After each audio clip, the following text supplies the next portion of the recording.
Audio test 1, 2, 3, 4. 1, 2, 3, 4. Check for captions 1, 2, 3, 4.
All right, good morning, everyone. My name is Joaquin Esquivel, Chair of the State Water Resources Control Board. Today is Wednesday, September 18th. It is 9:10 a.m., and I'd like to call this meeting to order. I'll begin by introducing my fellow board colleagues. Joining me today is Vice Chair Doreen Diadamo, Board Member Sean McGuire, Board Member Laurel Firestone, and Board Member Nicole Morgan. We're also joined by our Executive Director, Eric Oppenheimer, our two Chief Deputies, Karen Mogus and Jonathan Bishop. Joining us from the Office of Chief Counsel is Andy Sawyer. Our Clerk of the Board is Courtney Tyler, and assisting her today is Margie Ardle and Elizabeth Carrillo.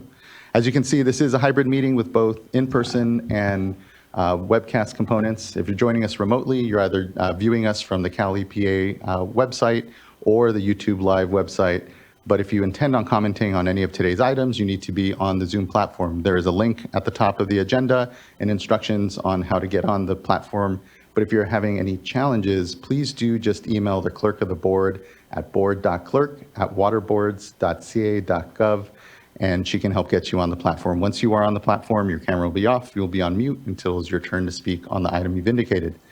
For everyone in the room, good morning. Good to see you all. We're here in Sacramento in the California Environmental Protection Agency building. A few announcements for us as well. Please do observe the exits. If there happens to be an emergency, we'll calmly file out to Cesar Chavez Plaza and await further direction. Also, if you intend on commenting on any item today, there is a QR code at the side of the room here. There's also a laptop in order to sign up. Once you're at the mic, please do introduce yourself, any affiliation you have. And then lastly, please do silence any phones so that we can have an uninterrupted discussion in today's board meeting. Today is day 2 of our board meeting, so we will dispense with any public forum. And first item here is item number 3, which is our uncontested item, and look to see if there's anyone who's still uncontested. Thank you, clerk. And looking to our fellow board members if there's anything they'd like to discuss on it, and then otherwise prepared for a motion. Yes, I'd like to move to adopt item 3. I'll second. Thank you both. Ms. Tyler, can you please call a roll call vote? Board Member McGuire? Aye. Board Member Firestone? Aye. Board Member Morgan? Aye. Vice Chair Diadamo? Aye. And Chair Esquivel? Aye. Thank you. Thank you as well. Motion carries and the item is adopted, and appreciate everyone's good work on it. Next, we go to our first informational item today. I believe our only as well, and it's an update on our current hydrologic conditions and response. Give a moment for folks to come up.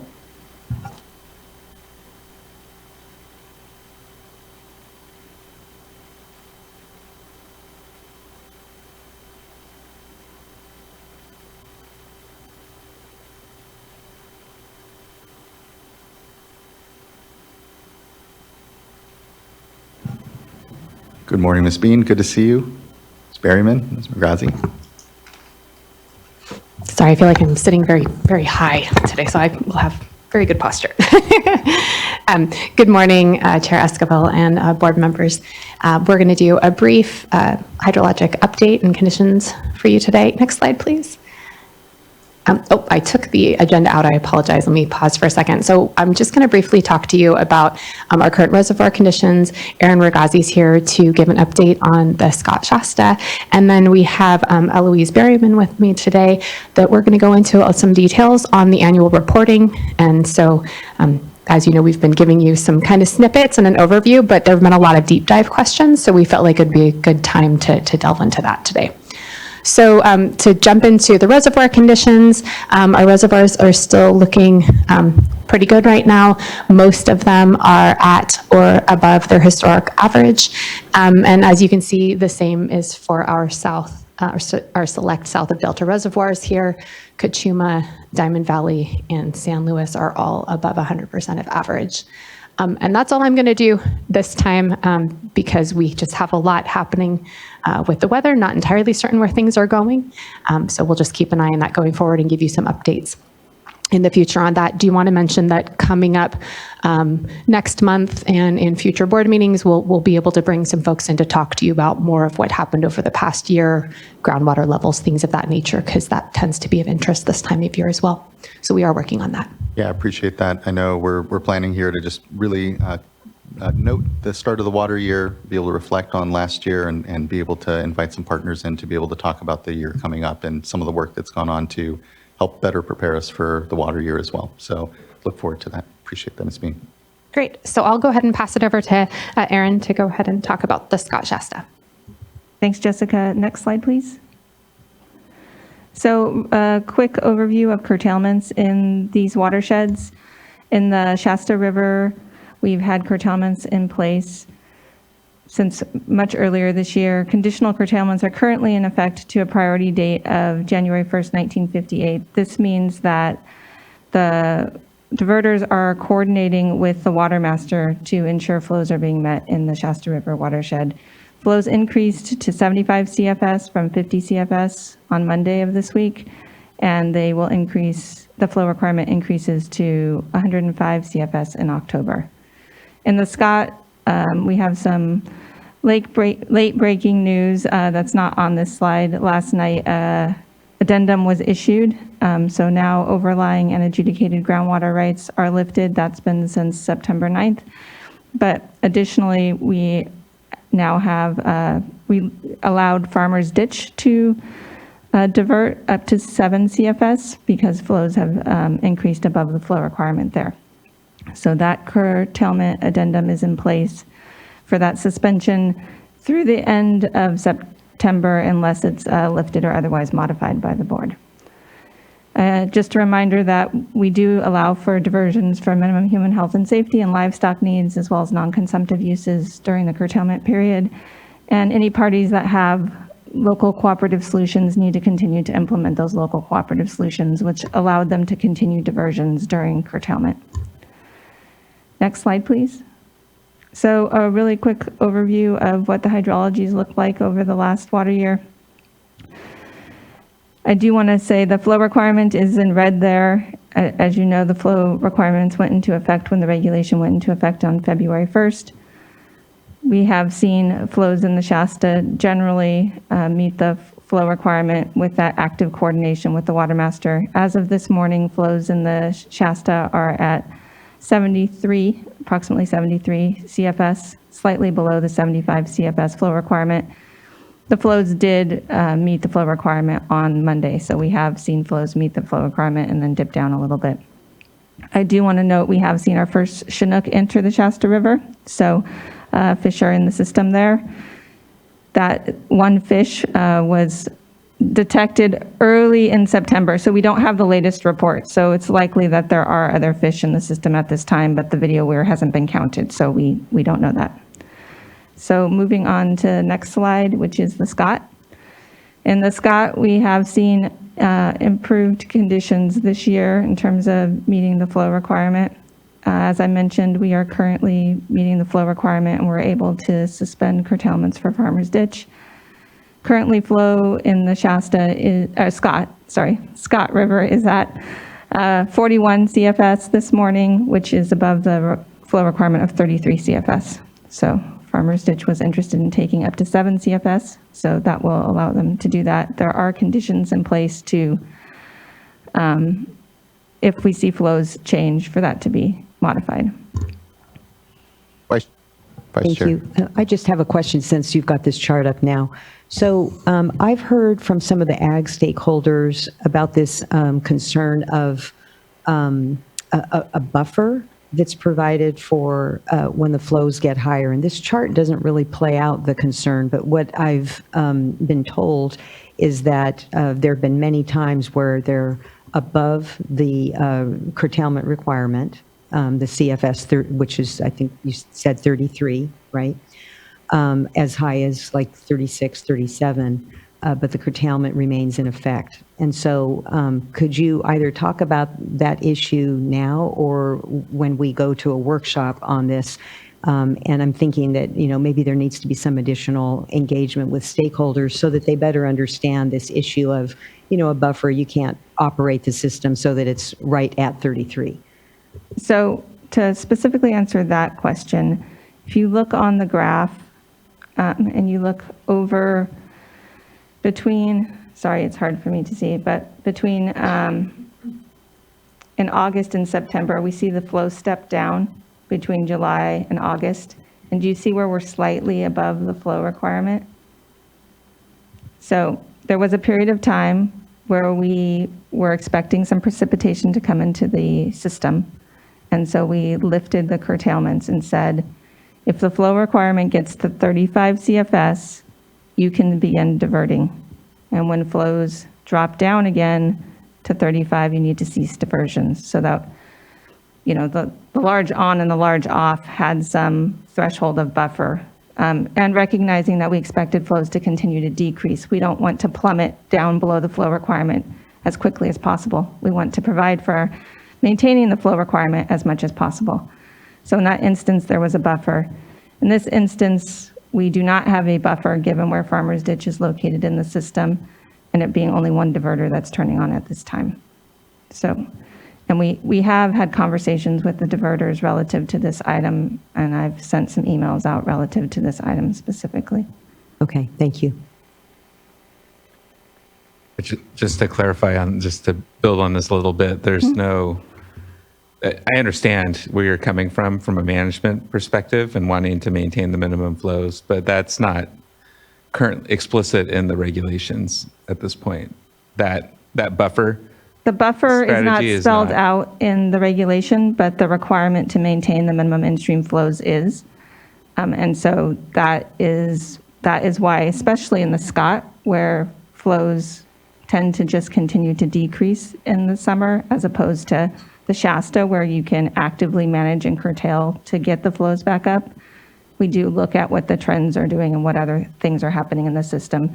And we may curtail earlier in the Scott in the summer because, again, we're not trying to get as low as we can go as quickly as possible. We're trying to maintain that minimum flow requirement. Right.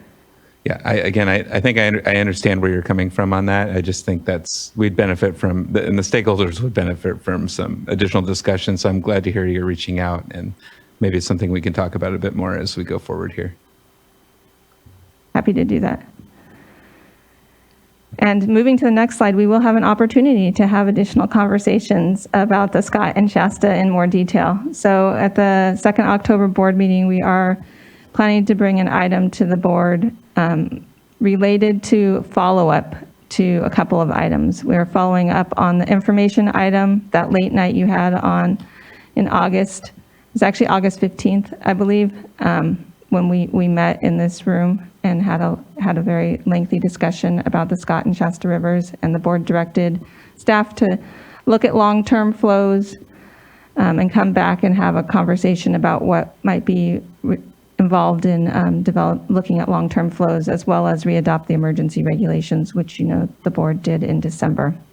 It's also following up on the denial of the petition for rulemaking that was submitted by some non-governmental organizations in the Shasta River. In our response, we indicated we would come back to the board later this year to have this conversation about longer-term permanent flows in the Scott and Shasta rivers. So staff are going to provide some information and recommendations related to long-term flow efforts in these watersheds. We also plan to invite panels, and we're working on that right now, reaching out to folks to present information and their thoughts relative to this topic. And of course, interested parties will have an opportunity to comment on this item as well. And I think that concludes Scott Shasta, and I'll turn it over to Eloise Berryman unless there are any additional questions. Many thanks. Great, thank you. Good morning. I am Eloise Berryman, and I'm here as a subject matter expert on the water rights reporting program. My team, they administer the maintenance of water right records. We also help those people who are reporting to get their reports submitted online. So we're on the phones with people, helping them get their reports submitted. We also help with the water right fee program as well. So today's topic, we are going to take a deep dive into the water right reporting compliance. We'll talk about some of the challenges we face in gaining compliance, our current solutions that we work through on helping those water rights holders to submit their reports.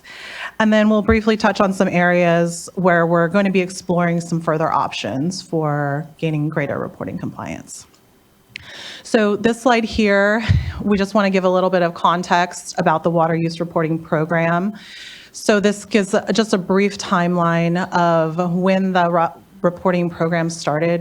In 1965, periodic reporting began. So every 1 to 3 years, reporter or water right holders were asked to submit their reports. And by 1978, a Water Commission report came out that stated only 10% of those who were required to report were actually complying. And the reason for this was because there were simply no penalties for not complying with the law. So fast forward a little bit into the early 2010s, and we rolled out the electronic reporting program. So just a note is back in 1965 through the early 2000s, it was all paper reporting. So we were only getting that data through paper documents. And we rolled out the online reporting program, and we also made reporting annual for all users instead of once every 3 years. Later on, we realized that we needed more accurate data, and so the SB 88 measurement regulation was rolled out for diverters greater than 10 acre feet. They needed to use a measuring device to report their monthly diversion amounts. Now we are working on further reporting improvements. We have the Upward project, which will be implemented later on next year for reporters to report through our new system, CalWaters. Next slide, please. So some more context about water use reporting. What is the purpose of these reports? So for water right holders, it's really for them to maintain and prove their water rights. So submitting their reports keeps them in compliance and helps them and also the water board to track usage. We also use these reports to ensure compliance. And the data that we receive allows us to calculate water supply, demand, and availability. This is critical data that's used to make decisions such as processing applications and petitions, ensuring our in-stream flow requirements, and also helps us during times of drought to make management decisions. Finally, another purpose that comes out of this is transparency. We make all of the reporting data available online. Public users can go and they can view individual reports, and they can also download the data set of the water right data that has been submitted. Next slide, please. So as far as timing goes for the water use reports, all of the water right holders are required to submit their reports, and they must be done so electronically on our website, which is the RMS website, Report Management System. And we recently have gone to a water year reporting period. So the reporting period goes from October 1st through September 30th. So for example, we're about to end our current water year 23-24 on at the end of this month, which means the reports can be submitted beginning October 1st of this year, and water right holders will have until February 1st to file a timely water use report for this period. Next slide, please. So now we're going to look at some of the data that we have in relation to the water use reports. So I just want to make a note that for this analysis, I've specifically excluded the federally owned water rights and the groundwater recordations, since those are of a different category, and federal water rights especially have a different set of issues that we would talk about separately. So today we're going to just be looking at our statements, appropriatives, stock ponds, and registrations. And of this population, there are 33,000 required annual reports. And this graph here shows a delineation between those water rights that are considered smaller, which is less than 10 acre feet, and those are the ones that are in dark blue on the bottom. And then the ones in light blue are on the top, and those are greater than 10 acre feet. And those are generally the ones that are subject to the SB 88 measurement requirements. And as you can see here, there is a larger number of smaller diversions statewide than the larger diversions. It's about 60%. Next slide, please. So this graph here is essentially the same graph, but I have highlighted the fee payers versus the non-fee payers of this group. So as you can see in green, the annual fee payers are the appropriative water rates and the registrations. And those that do not pay fees are statements, which is primarily riparian and pre-14 rights, and also the stock pond certificates. And the chart shows that we do have a larger portion of non-fee paying water rights than we do for the annual fees. There's about 12,000 fee payers for annual fees. Next slide, please.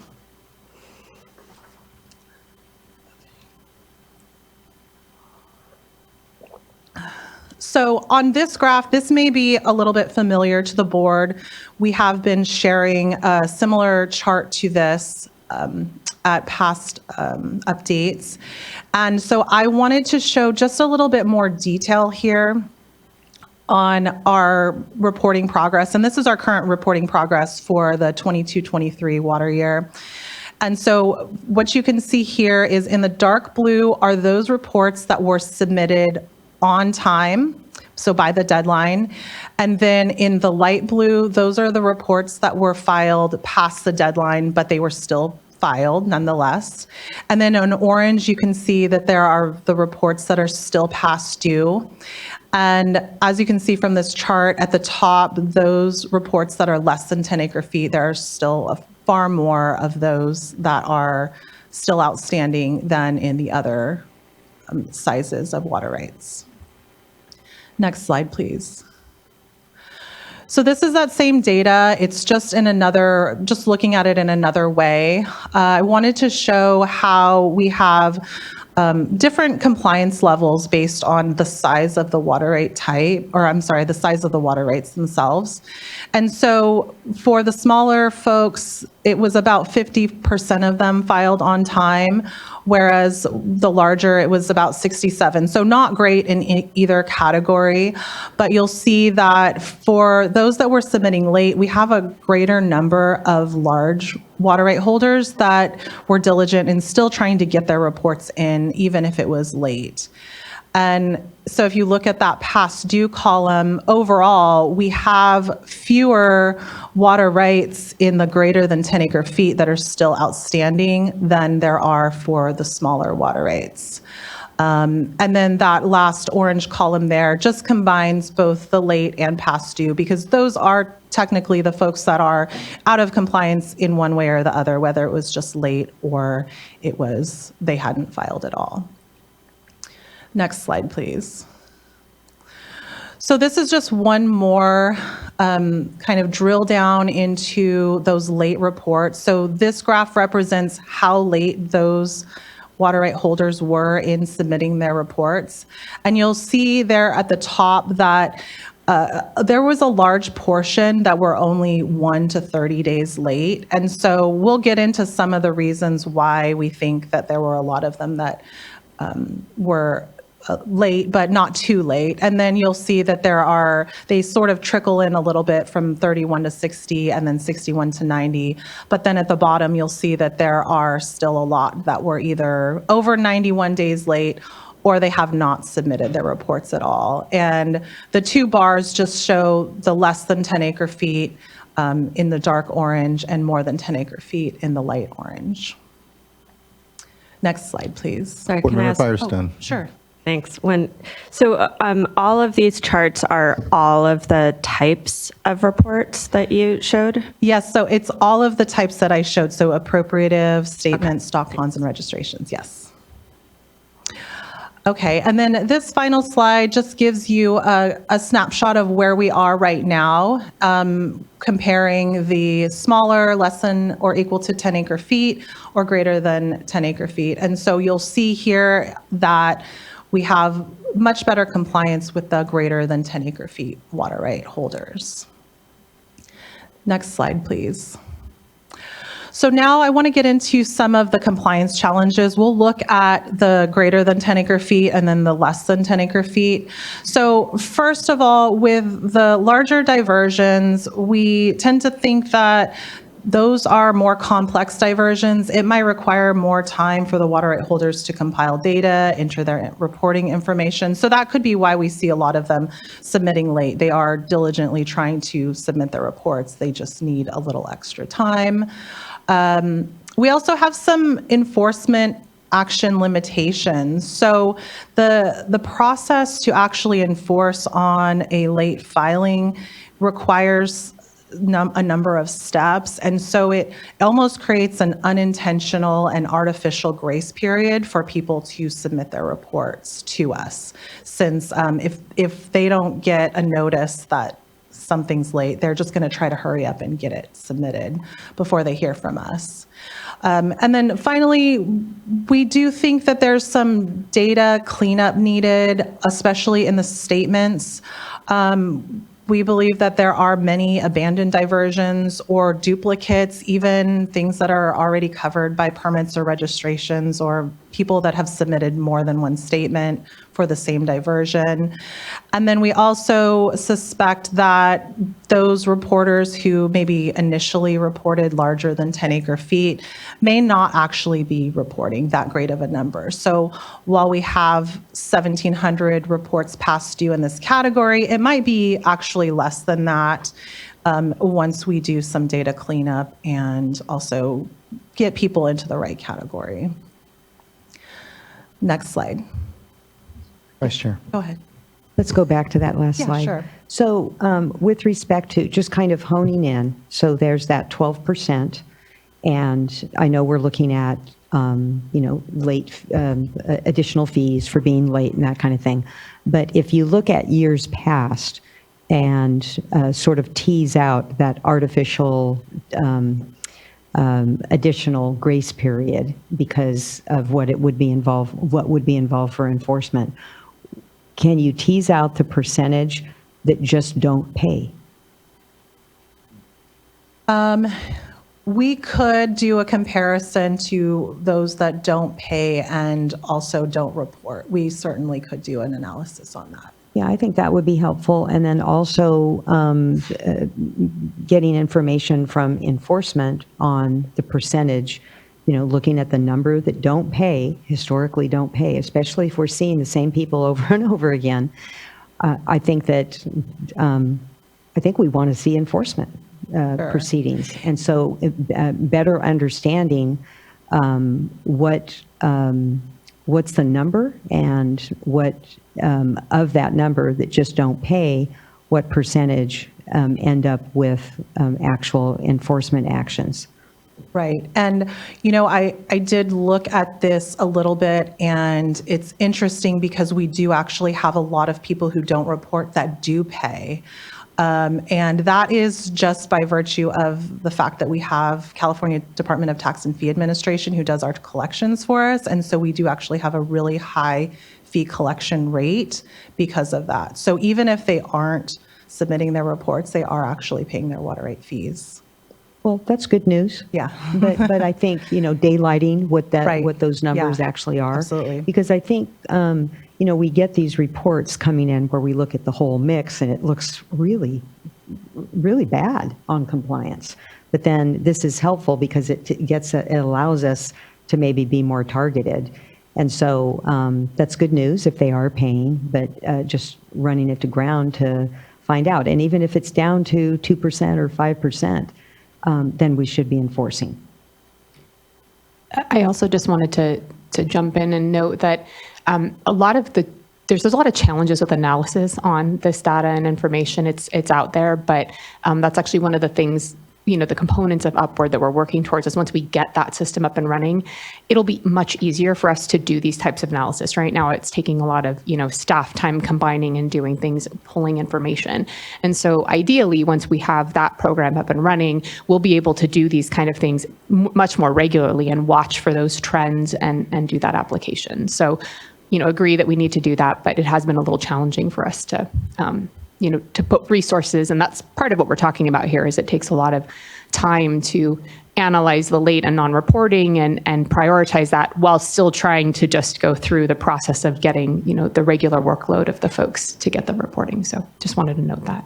Yeah, I appreciate that point. And, to my mind, as on the water rights reporting side, that system should make it easier as well. So, wondering at what point as well, the portal and the system itself that folks are reporting into are part of the complexity and challenge that people have. Maybe it's not as easy or intuitive for folks to be reporting to us. So very glad that we have the resources for that and that it's moving along well, because it'll be interesting to see what that does to these numbers as well. Great. Thank you. Next slide. So now we'll review some of the compliance challenges with our 10 acre feet or less. So again, record cleanup is certainly needed. We have a lot of items that have ownership or address issues. We know this because we send out an annual reminder to everyone about the reporting. We also give them their password at that time, and we get a lot of returned mail as a result of that. And that requires a lot of research in order to find who is the correct water right owner. We also have a lot of presumed abandoned diversions, especially in the stock pond certificate program. We receive, I think, only about half of those reports every year, which really indicates there's a data quality issue there that needs to be addressed. Another challenge that we have with compliance for the less than 10 acre feet or less is just providing education and assistance to those folks. We get a lot of phone calls, and we spend a lot of time explaining the purpose of the reports and why it's important that they report. We also get a lot of questions about how to measure for monthly diversion reporting. A lot of these small diversions are in rural areas where people don't have good internet access. They're just not as familiar with how to measure their diversion. One example is ponds in particular. People don't realize that a pond is a diversion, and so they're not even thinking about how to measure that throughout the year. And so those sorts of things are very complex and complicated for people. And there are those that call us and try to get answers and try to do their best to report. And then there are others that just sort of throw their hands up and just don't do it because it's too complicated for them. We also filled a lot of calls about using the online reporting system, and it's password issues. It's how do I log in? How do I get to the website?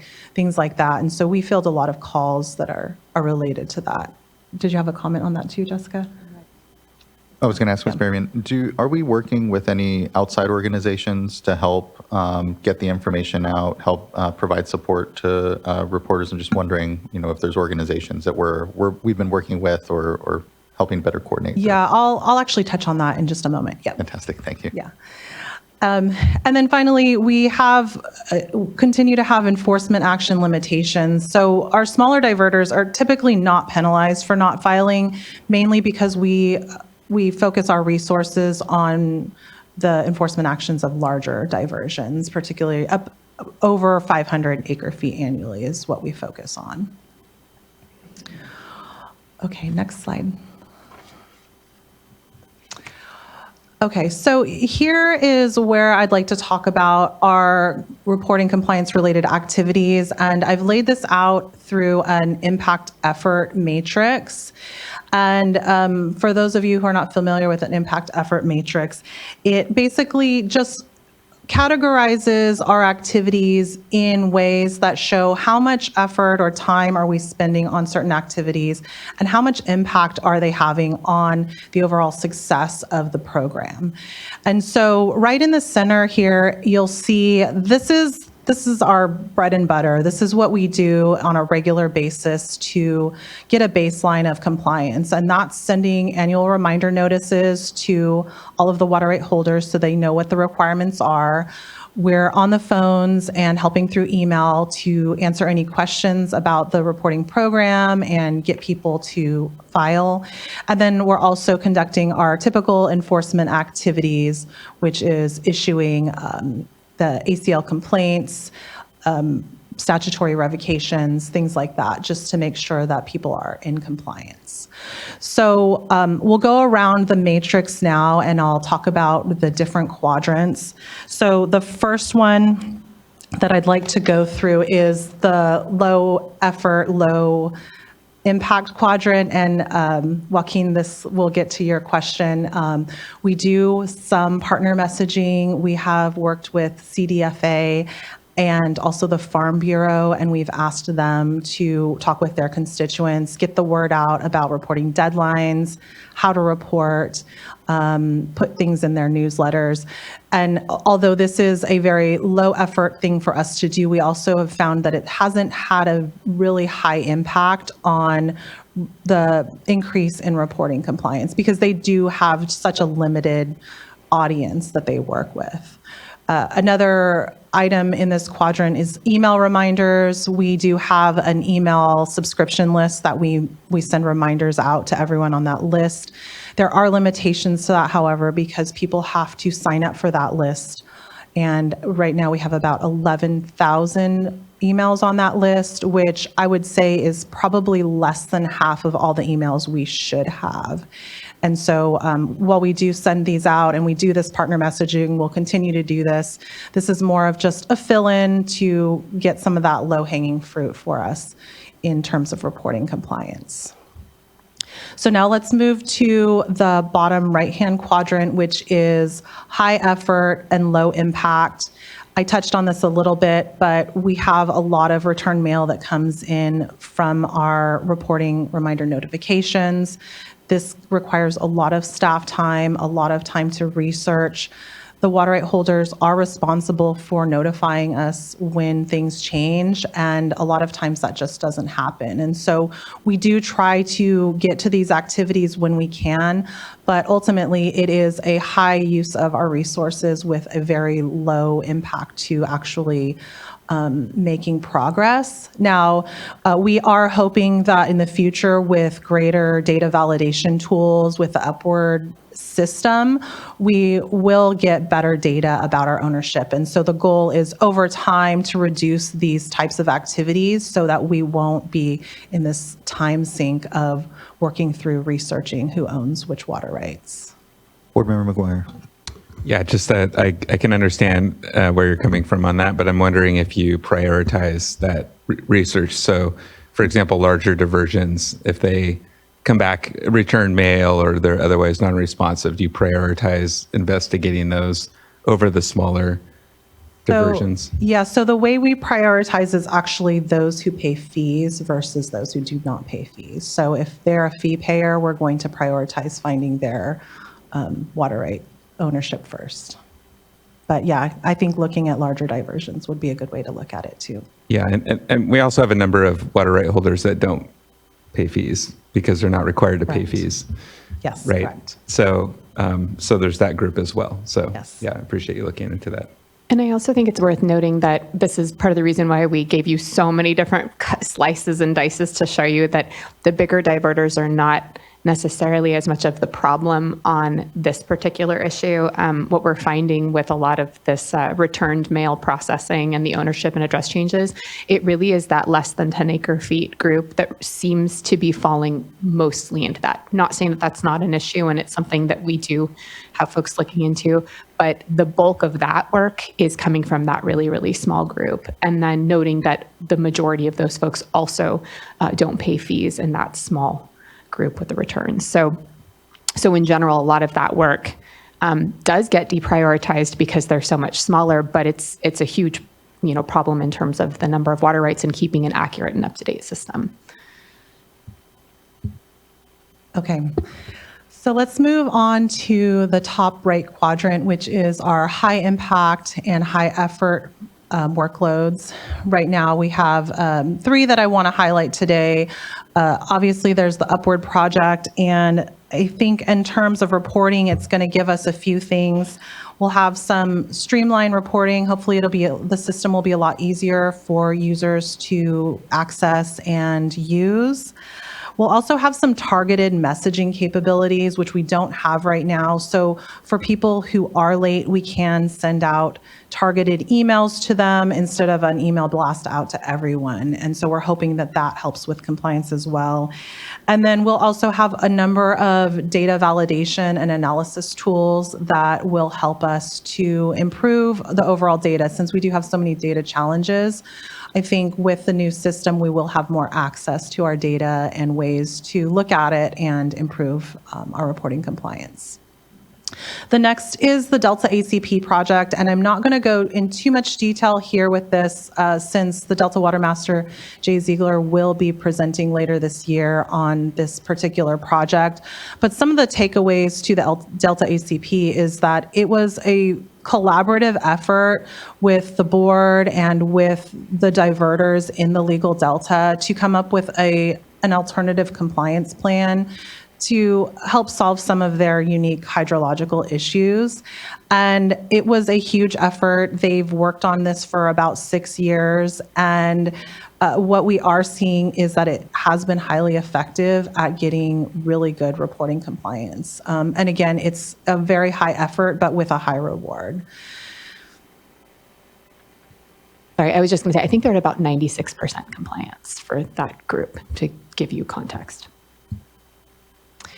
And then finally, we feel that targeted enforcement and education is also one of those highly effective, but also a high resource demand way to gain compliance. So in the recent past, we've gone out to Clear Lake and also to Merced to do some targeted enforcement action, holding workshops, doing some targeted ACLs out there. And I think engaging with the community has been the most effective way of getting people into compliance. And so while we know this is resource intensive, we feel that if there are situations of watersheds that have emergencies or if there's droughts, that going out into these areas and getting face-to-face with people is a really effective way of getting reporting compliance. So finally, the last one, and it's the green on the top left, and you'll see that this says proposed, which means we actually don't have anything in the high impact, low effort category. And so later today, you guys will be hearing a proposal about automatic late reporting fees. These fees would just be assessed automatically for those people that were late on their reports, either 30, 60, 90 or more days late. And so I won't go too far into that, but just know that we're aware that we need something that's a lot easier than what we're doing now to be really effective and to gain some better reporting compliance. Next slide. So looking to the future, some potential efforts that we're looking at to further improve compliance. Again, record cleanup is going to be key. As I mentioned before, there are about half of the stock pond certificates that just don't ever submit reports. A number of statements that don't submit reports, they're duplicates. And so we really need to get into that data and clean it up so that we can see the real numbers for reporting compliance. We also are considering looking at other ways to simplify reporting for our smallest diverters. We want to make it less confusing. We want to provide more educational resources for them. Even having a conversation one-on-one with the small diverters and getting them to understand the purpose and how important it is to maintain their water right. On an individual basis, it does make a difference. And so if we can scale that up in different ways to help those folks, I think it will go a long way. We also think it would be good to look at additional fee structures and late fees. We do have about 60% of these water rights we talked about do not pay fees. However, we don't have authority for that. And so, we're not exploring that today, but we do think it would be beneficial. And lastly, additional targeted outreach. If if we have some additional funds that come in for compliance work, we could do some of this targeted outreach in different areas and look at different geographical areas. I know there are some areas that are better than reporting than others. And I think that wraps up our presentation for this morning. So thank you again for the opportunity to share with you all today. Really appreciate the deep dive here, Ms. Berryman. As we've said here at the dais a number of times, these data are so fundamental to administering water rights within the state, understanding our demand management, so in times of drought, we can accurately capture and be able to, with a refined hand, administer water rights. And so just appreciate the highlight here. I know, again, this data is really critical. It's really good to be able to parse out some of the challenges that are being faced there.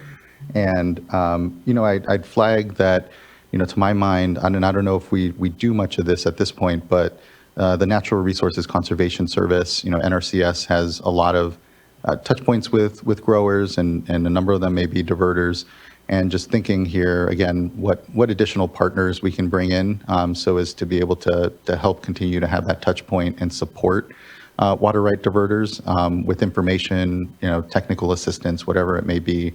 I know, we have some capacity here, and I appreciate, us using that. And I think there are perhaps additional opportunities with folks like NRCS and others that have more of that one-on-one relationship with some of the ag diverters to, help support them across all this.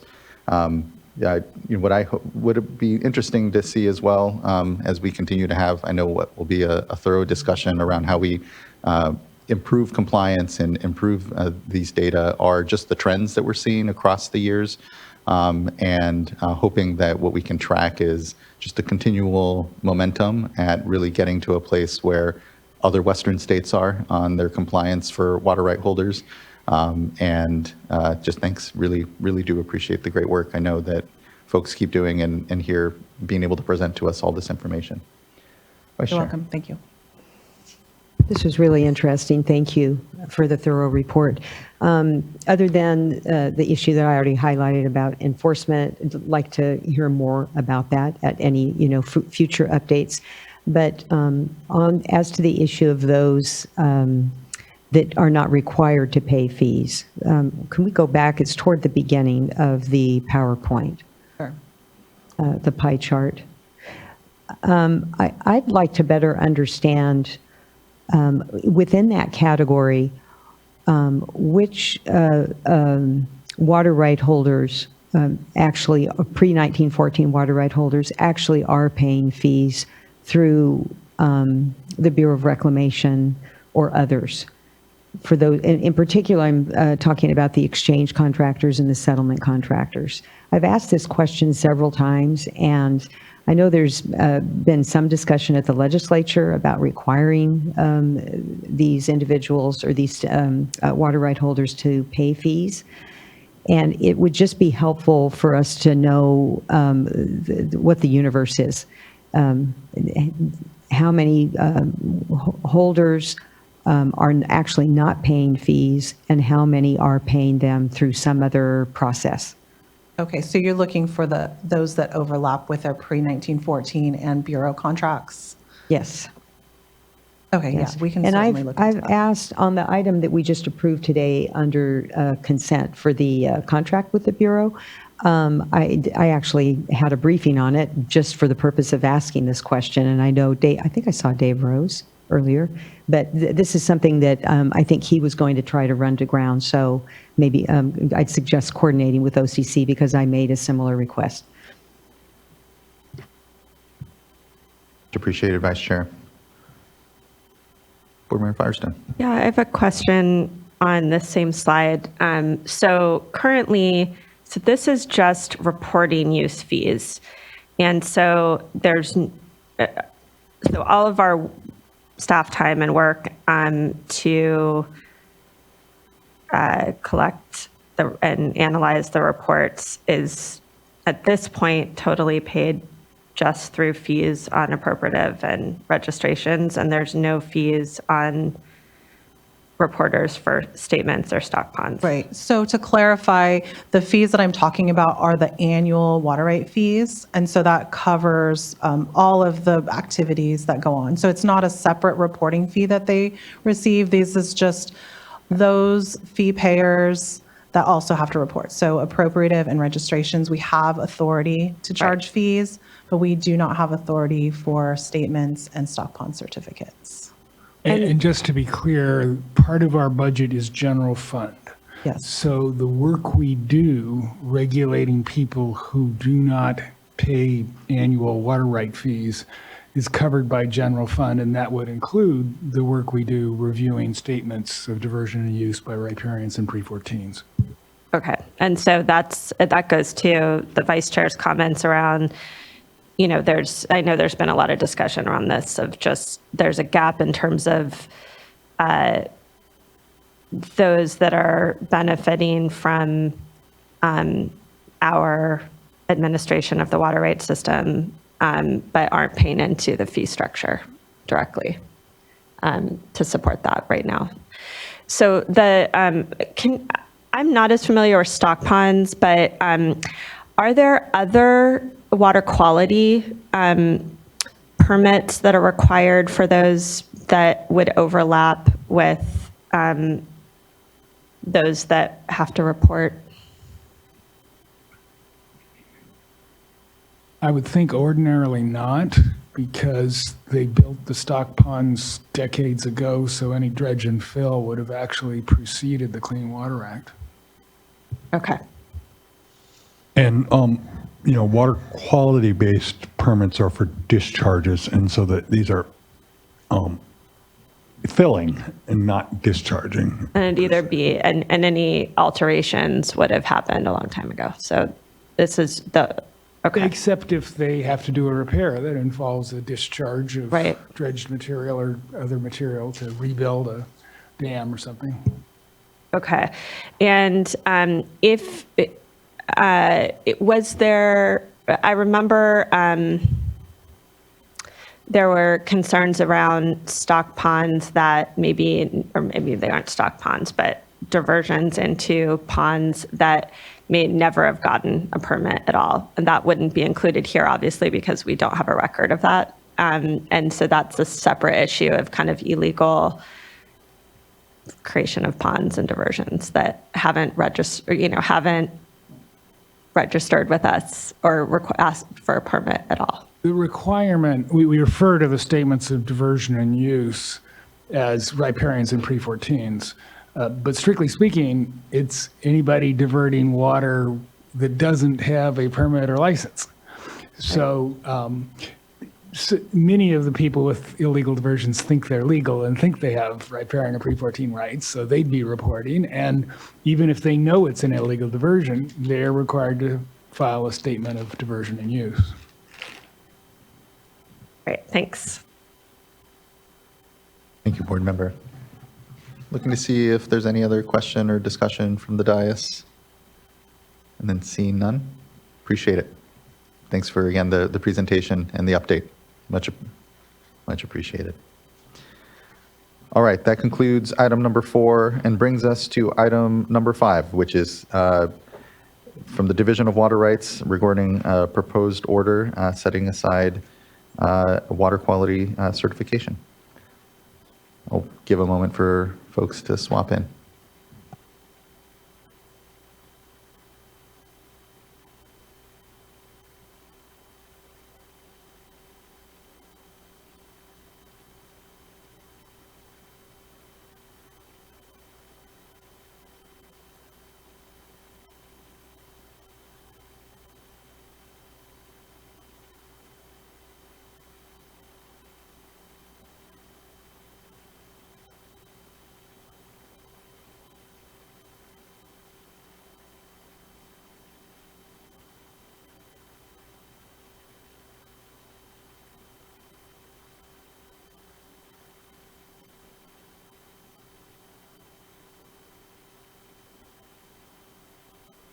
Good morning.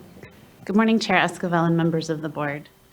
Item 5 is a proposed order setting aside the water quality certification for Yuba River Development Project licensing. Next slide, please. First, I'll provide some background on Clean Water Act Section 401 water quality certification, also referred to as certifications, the United States Environmental Protection Agency's interpretation of Section 401, and reconsideration on the board's own motion. Then I'll summarize the proposed order, the notice issued by the board, and written comments received on the proposed order, and conclude with a minor update to the proposed order. Next slide, please. This slide highlights some key features of water quality certifications. Section 401 of the Federal Clean Water Act requires an applicant for a federal license or permit that may result in a discharge into waters of the United States to provide the federal licensing or permitting agency with a certification that the project will comply with water quality requirements. As relevant here, hydropower project licenses issued by the Federal Energy Regulatory Commission, or FERC, are federal licenses that generally require a certification, as hydropower projects usually involve discharges or potential discharges to waters of the United States. Section 401 provides that certification conditions become conditions of the federal license or permit. The Clean Water Act recognizes that states play the primary role in restoring and maintaining water quality, and Section 401 demonstrates this by granting states certification authority. The California legislature has authorized the State Water Board to take certification actions, and the board has delegated this authority to its executive director. Next slide, please. In September 2023, the United States Environmental Protection Agency published a new water quality certification regulations implementing Section 401 along with a preamble. In the preamble, US EPA disagreed with commenters who recommended that US EPA interpret Section 401 as allowing certifications to be issued without a currently pending request for certification. This was the first statement US EPA had made on this particular issue, and the proposed order being considered today is in response to this US EPA interpretation. Next slide, please. The board's water quality certification regulations, in particular Section 3867, Subdivision B, provide the board with authority to reconsider certifications on its own motion. Prior to doing so, the board must provide notice and an opportunity to submit information and comments. On July 15th, 2024, the board provided notice to the federal agency, here that would be FERC, the applicant, here Yuba County Water Agency, or YCWA, and interested persons. The board's water quality certification regulations also discuss potential actions on reconsideration, including setting aside a certification and taking appropriate action. Next slide, please. The next few slides summarize the proposed order and its effects. The proposed order follows State Water Board Order WQ 2024-0046, which was adopted by the board on May 7, 2024. That order deferred to US EPA's new interpretation and set aside 3 certifications issued without a currently pending request for certification, where the board had previously received a request for certification, which had either been denied or withdrawn, and the project proponent was still actively pursuing a hydropower license from FERC. In light of US EPA's new interpretation, the proposed order sets aside 1 certification issued without a pending request for certification, namely the water quality certification for YCWA's Yuba River Development Project, which was issued on July 17th, 2020, and amended on December 15th, 2020. Next slide, please. The proposed order also dismisses 3 pending petitions for reconsideration of the Yuba River Development Project, or YRDP, certification. It does this to avoid the unnecessary expenditure of resources. The proposed order is limited to a single issue: whether Section 401 allows the board to issue a certification without a currently pending request for certification. That is, the proposed order does not take a position on any other issues raised in the petitions for reconsideration or in litigation.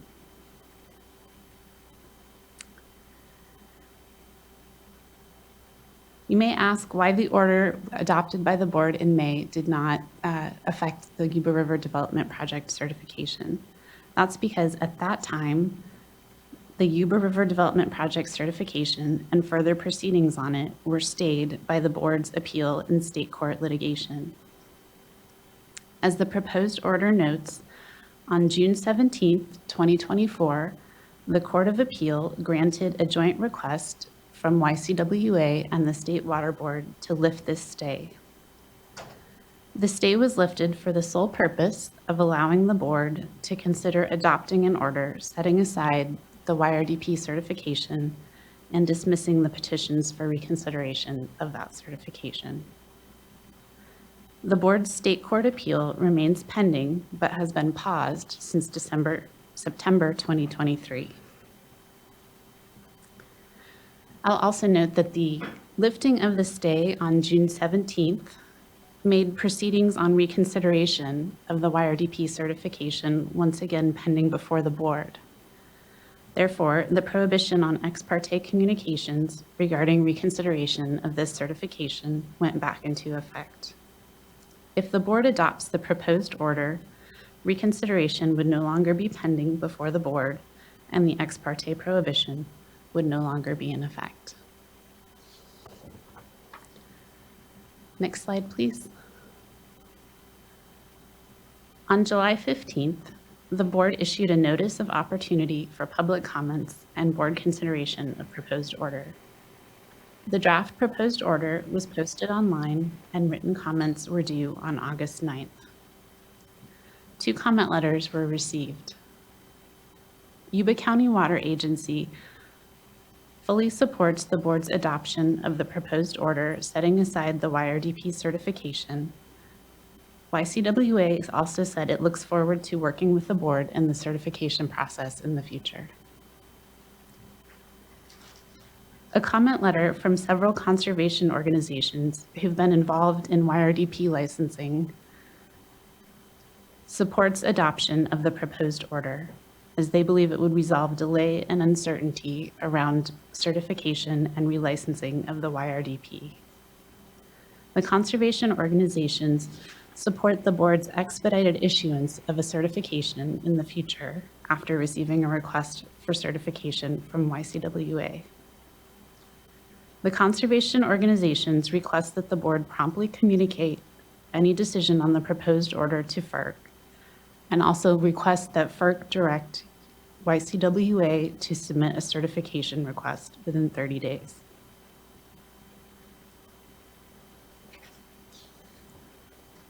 Next slide, please.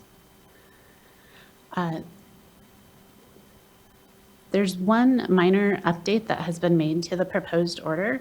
This update was reflected in the draft order linked to today's board meeting agenda and was posted on September 6th, 2024.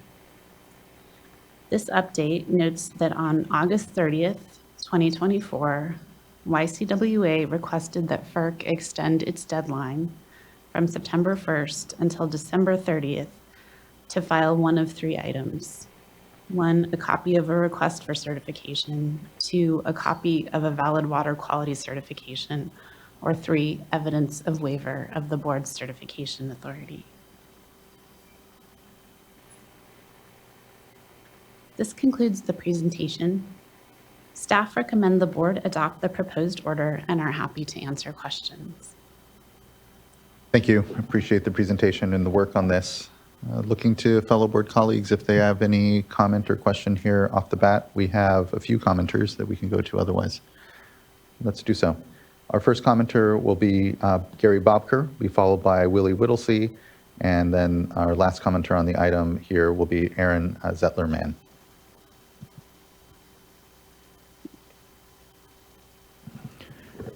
Good morning, Mr. Bobker. Nice to see you, Mr. Chairman. Members of the board, I'm Gary Bobker. I'm the Senior Policy Director at Friends of the River, which I think may be the first time you've heard me say that. And I'm just speaking here briefly in support of the proposed order to set aside the 401, the water quality certification for the Yuba River project. We think it's the right move at this time, given the delays in implementation of new license conditions and resolution of a number of uncertainties about the schedule for moving forward. So we support the staff recommendation that you adopt the order. And as we stated in our written comments, ask that you facilitate moving the process forward by communicating that expeditiously to FERC and having Yuba River, the Yuba County Water Agency folks request the certification and get the process starting so that we can actually move aggressively toward improving water quality conditions on the Yuba. So thank you for the opportunity to make comments. Thank you for those comments, and good to see you, Mr. Bobker. Thank you. Next, I'd like to call Willie Whittlesey, be followed then by Aaron Zettler-Mann. Good morning, Chair Esquivel, members of the board. I'm Willie Whittlesey, General Manager of Yuba Water Agency. Thanks for allowing me to be here today. I'm here to comment on this order, and I want to let you know we absolutely support you setting aside this order. This is the first chance I've had to talk to you about this in many months. So I'm just going to give you an update on what we plan to do in the next several months and where we've been. As detailed in our comment letter, Yuba Water anticipates releasing a draft CEQA document for the Yuba River Development Project relicensing, and this document will be available to support the state board's issuance of a water quality certification under the Clean Water Act and US EPA regs. This board staff, and interested parties are familiar with the long and winding road that leads us to this hearing today. And given today's action, we look forward to coordinating with the state board on issues related to water quality certification, not only for the Yuba River Development Project, but also for a proposed fish passage project we have at DeGear Point Dam in partnership with CDFW and NIMS. And also priority flood safety projects like the atmospheric river control spillway at New Bullards Bar Dam. And on that note, we appreciate state board staff recently meeting with us regarding environmental review of the project we have at DeGear Dam. And again, Yuba Water Agency supports adoption of the proposed order, and I look forward to working with you all on these very important projects. I do also have to say, that's the Yuba Water Agency's official position. I'm going to give you a personal position on this as well, if you don't mind. I became general manager of Yuba Water Agency on July 1st of 2020. This water quality certification was issued on July 17th of 2020. I feel like it was a welcome aboard gift, and I'm happy to give it back. So there you go. Thank you. Thank you, Mr. Whittlesey. Next, I'd like to call up Aaron Zettler-Mann.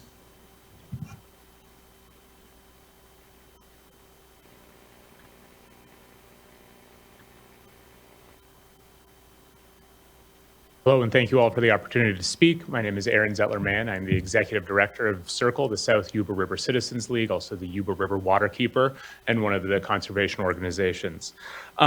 We've had a long-standing interest in this topic and the proposed order for more than 10 years. We've been involved in technical workshops, have written letters, and been deeply involved in the process. We also support the proposed order setting aside water quality certification for the Yuba County Water Agency's Yuba River Development Project. There have been lots of delays and uncertainty, and we are hopeful that the proposed order will help establish a timeline to certification with some clarity, including as related to CEQA. I would also like to end with a question for the board. We would appreciate some clarity and specifics as to the record and whether previously submitted materials, letters, comment letters, workshop data, modeling, those kinds of things will be included in the new order, or if the record will start again. So when you issue your order, having some clarity there would be much appreciated. Thank you. Thank you. Appreciate the comments. And looking to Ms. Ragazzi and Ms. Postal on Mr. Zettlerman's question. So with respect to the record, we would expect to start a new record, but not in the absence of everything that's happened in the past. So some items will still be relevant, some items such as the petitions for reconsideration and other items will not be relevant. So if folks think something is very relevant, they should provide it to the board for consideration as part of this process, which will be noticed separately once we receive an application for water quality certification. Fantastic. Thank you. I appreciate that response. Looking to fellow board colleagues if they have any questions or comments here. I'm thinking we're definitely hearing here from our commenters unanimous support for the board's action here. I'm supportive, certainly. I feel turns the page and lets us get moving forward here on what is critical work that's being done and lets us kind of catch ourselves up, if you will. And so for those reasons, I'm supportive, but looking to colleagues if they have thoughts and questions otherwise. And if not, entertain a motion. I'll make a motion to move item 5. Second. Thank you both. Ms. Tyler, can you please call a roll call vote? Board Member Morgan? Aye. Vice Chair Diadamo? Aye. Board Member McGuire? Aye. Board Member Firestone? Aye.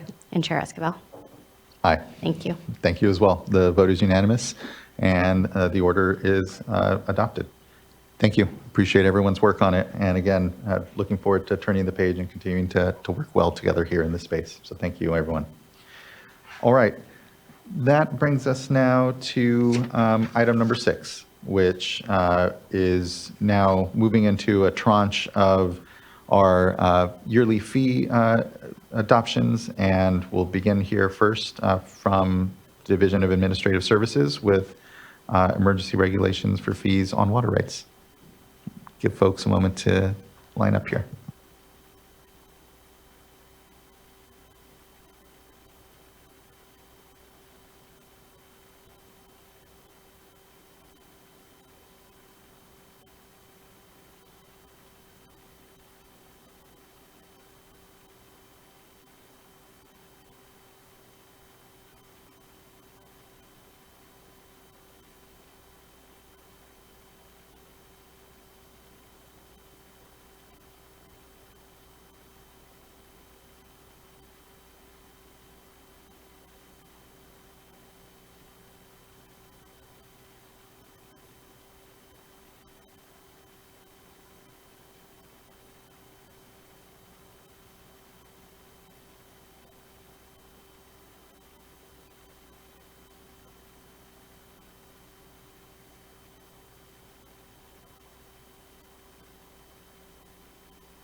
Good morning, Chair Esquivel and board members. We have a whole lot of people here with us today. I'm going to do a couple brief introductory remarks that cover all of the fee items, and just to get those out of the way. And then I'll let David and Cassandra get into the heavy lifting of the fees, which they have been doing in the 3 or 4 months that I've been out on my interagency ramble. So, and thank you for that. Yeah, that's no problem at all. The first thing that I wanted to talk about was we've talked about this for the last couple of years is our friendly neighborhood accounting system Fiscal, and where we are in terms of transacting within it.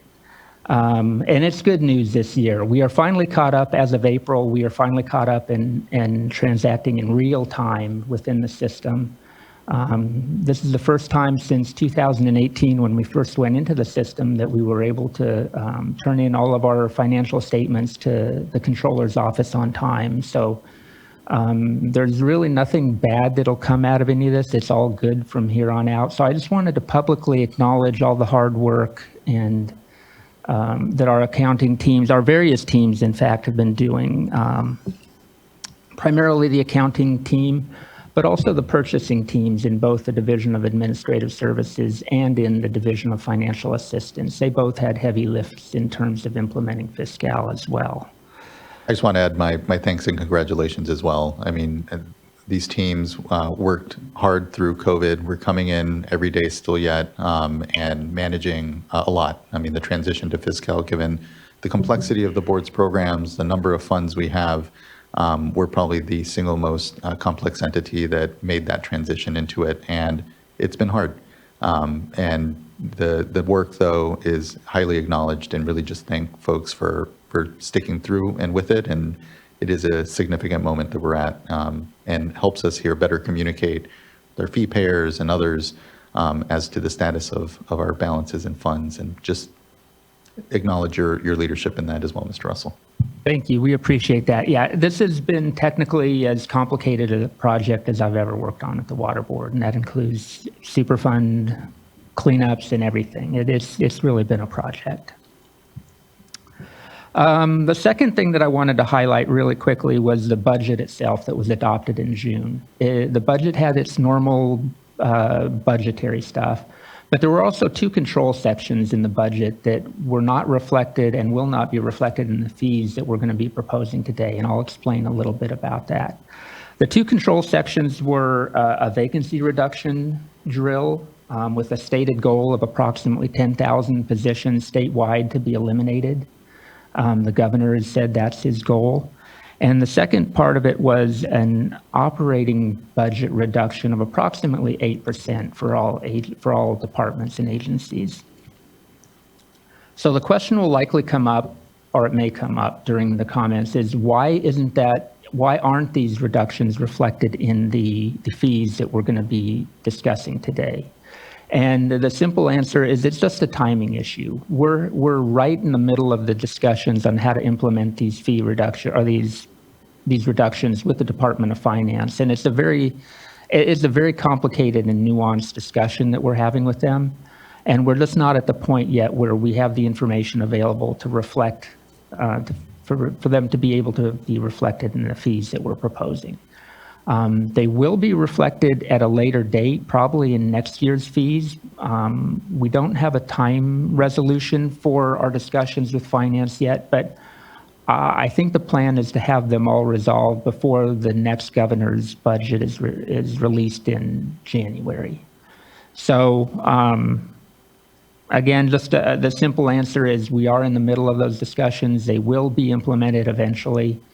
They will be a fairly significant hit to the Water Board, but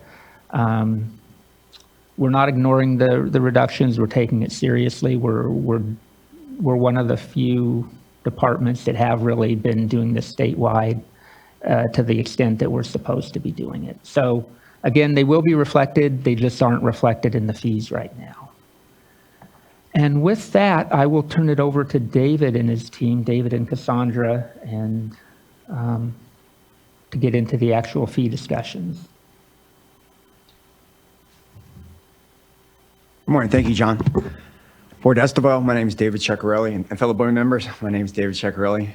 I'm the Chief of the Fee and Revenue Branch within Division of Administrative Services. Today, for your consideration, we're going to present an item for the water rights fees. Next slide, please. Joining me today is Cassandra White from the Fee and Revenue Branch.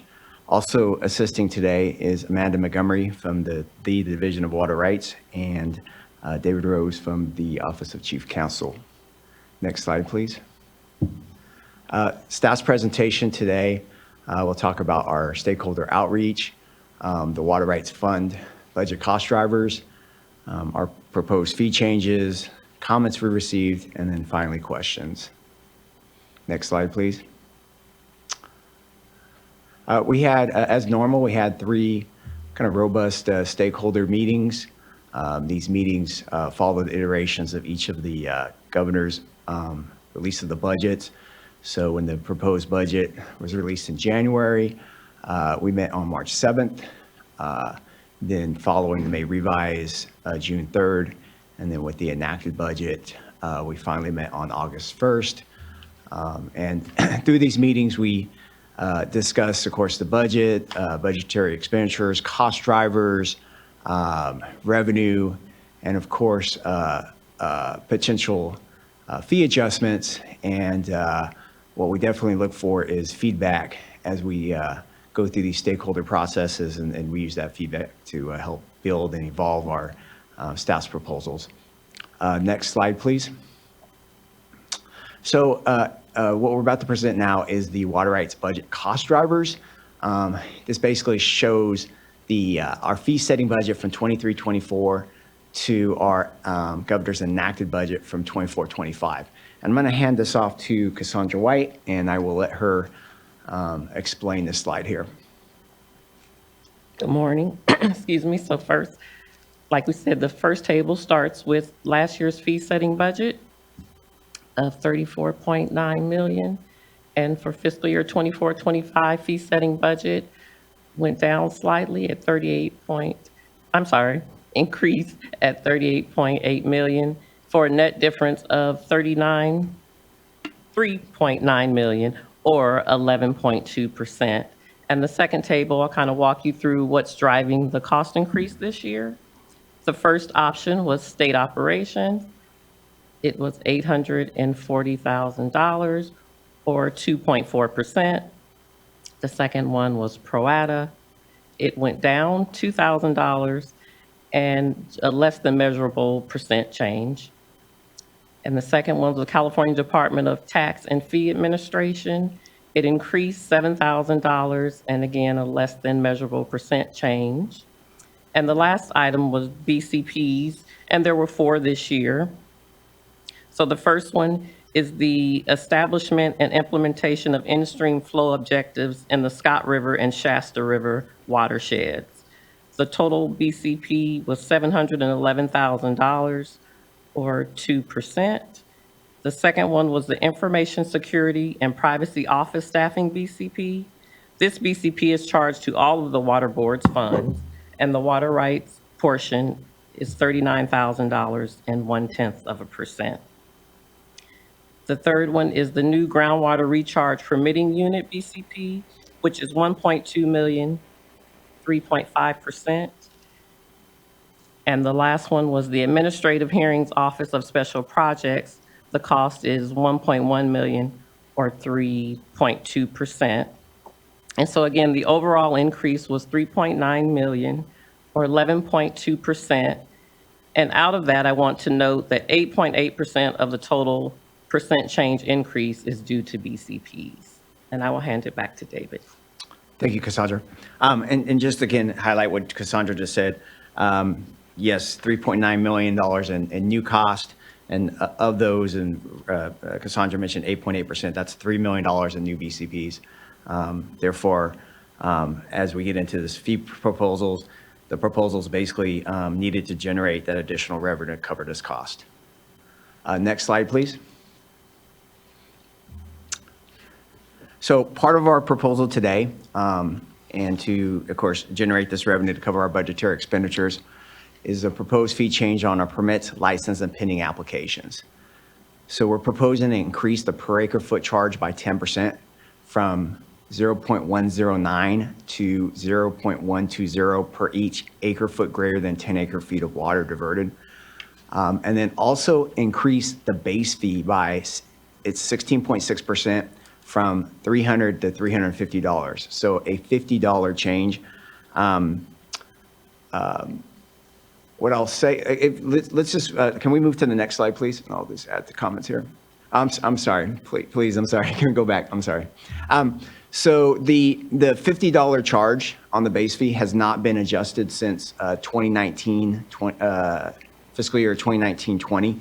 And therefore, the last 5 years, for those that are diverting less than 10 acre feet of water, they have not seen a fee increase. So these are the smaller, large fee payers. Back when we did adjust it in 2019, 2020, had been 5 years prior to that, and the increase was $50. It went from $250 to $500, excuse me, $250 to $300. We think it's time to do an adjustment and to raise the base fee, so everyone's paying towards these additional costs. Next slide, please. And then we also have our fee cap adjustment, increase the caps on fees for change petitions involving a transfer of water pursuant to Water Code Sections 382, 1435, 1701, 1725, or 1735 fees by 3.94% based on the California Consumer Price Index, increasing from 648,914 to 674,481. And our Consumer Price Index comes from the Department of Industrial Relations. Next slide, please. So this basically just highlights the sample fee impacts. And for what referred to as the low fee payers, and those are the ones that are less than 10 acre feet, they would be going up by $50, which is basically a 16.6% increase. As I mentioned before, they have not, this group here has not seen an increase in the last 5 years. A kind of a mid-level increase, someone around 1,000 acre feet, would be increased from $408 to $469, which is roughly about 15% increase, or in dollar amounts, a $61 increase. And then our highest fee payer, which has about almost 8 million acre feet of water, would be adjusted by 10%, and it's $88,000. The percentages, of course, are different, just because of the smaller group that you're getting a $50 increase is, of course, a higher percentage than as of course, the greater your acre feet of water, the percentage just starts to be adjusted down. And of course, I talked about that the one-time change petition involving transfers, that cap amount will be capped by the cost of the CPI of 3.94%. Next slide, please. And at this time, I'm going to move this over to Amanda. Basically, the next few slides, I mean, the gist of these proposals is to better focus the cost towards a specific applicant or beneficiary, which should reduce or minimize across the board increases for all fees. And so I'm going to pass this on to Amanda. Good morning. So with the water right application fees, the fee structure was set initially in the 2003 initial fee setting, and it's been pretty much unchanged since then. What we see as the most common change to the fee in previous years is on the cap. So we have a cap in our current fee structure that hits at just under 40,000 acre feet requested, and then it flatlines there currently at about 649,000, which you'd see in our new fee structure is tier 12. So the new fee structure would be a major shift in the way we do fees. It would do several things. So one thing it would do would be more straightforward for applicants, because they'd be able to just line up with a tier instead of having to do kind of a calculated acre foot charge, which a lot of people have issues trying to do that calculation. So it'd make it simpler in that way. It would also adjust the fees to be more in line with the work on smaller projects. So the water right application process is highly complex, even for small projects. They still have to go through all the same steps in the code. For example, public noticing, CEQA, and other steps. And so this adjusts the cost to be more realistic. They're still likely low on the smaller projects, but higher than they are currently. So for example, under 10 acre foot, it would change the fee from $1,000 to $5,000. That's still very, very low for the work involved in those type of applications, but would move that up. And then for 10 to 200 acre feet, which is probably where we receive most of our applications because of the large amount of filings of ponds, on-stream ponds in the North Coast, that would move up to $40,000. So one thing to note here is I did mention Tier 12. So Tier 12 is 40,000 to 200,000. And so their fees are going to stay basically the same as they are this year. So their fees aren't actually raising. We do have a new category for our largest of projects, so over 200,000 acre feet, which would be the 811,000. And we do receive those. You know, we've received some really big filings in the last 5 years that have been over 1 million acre feet, and they're paying the same as someone at 32,000, but it's a lot more work. So next slide. Another new component is recognizing that it can be more work to process applications in certain situations. And so it's a 20% surcharge if either of the two circumstances apply. The first one is if it's in the Bay Delta watershed, which is highly complex. Just the large number of diverters, the Bay Delta plan considerations, it all leads to a much more complex processing. And then also, if it's an on-stream dam in one of the board's policies called the Policy for Maintaining Flows in Northern California Coastal Streams, which we call the North Coast Policy, in-stream flow policy. So those on-stream dams are harder to process too. That policy has a lot of different components that we have to work through for an on-stream dam. So there's a surcharge proposed there. Next slide. So we have some categories of application fees that are rarely requested, but we're going to change those. So we're going to have everything come back to the tier system just to make it simpler for our applicants. So this is an application for a small hydroelectric facility. Right now, that fee is $1,000 flat. We're going to have it be tied to Tier 1 or Tier 2, depending on the size. So if it's under 10 acre feet, it'd be $5,000. And if it's over 10 acre feet, 40,000. So that's Tier 2. Next slide. So one other type of application fee that we have is our 180-day temporary permit fee. We talk a lot about the recharge temporary permits. These aren't them. These are anything else. So if a person wants to do direct diversion, diversion to on-stream storage, all the other types of temporary permits, which we do receive, they have historically, since around 2004, paid 50% of the standard application fee. That's always been the temporary permit fee. So we'd maintain that. Here we just have one example of Tier 1 at 5,000. So, you know, it's half of the Tier 1 fee. So it'd be 2,500. But it just depends on what amount they're requesting. But simple fee, 50%. Next slide. So a small hydroelectric would be 50% of Tier 1 or Tier 2. We already talked about, this is a 180-day small electric. So we talked about the permanent small electric being tied to Tier 1 and Tier 2. This would just be 50% of those tiers. Next.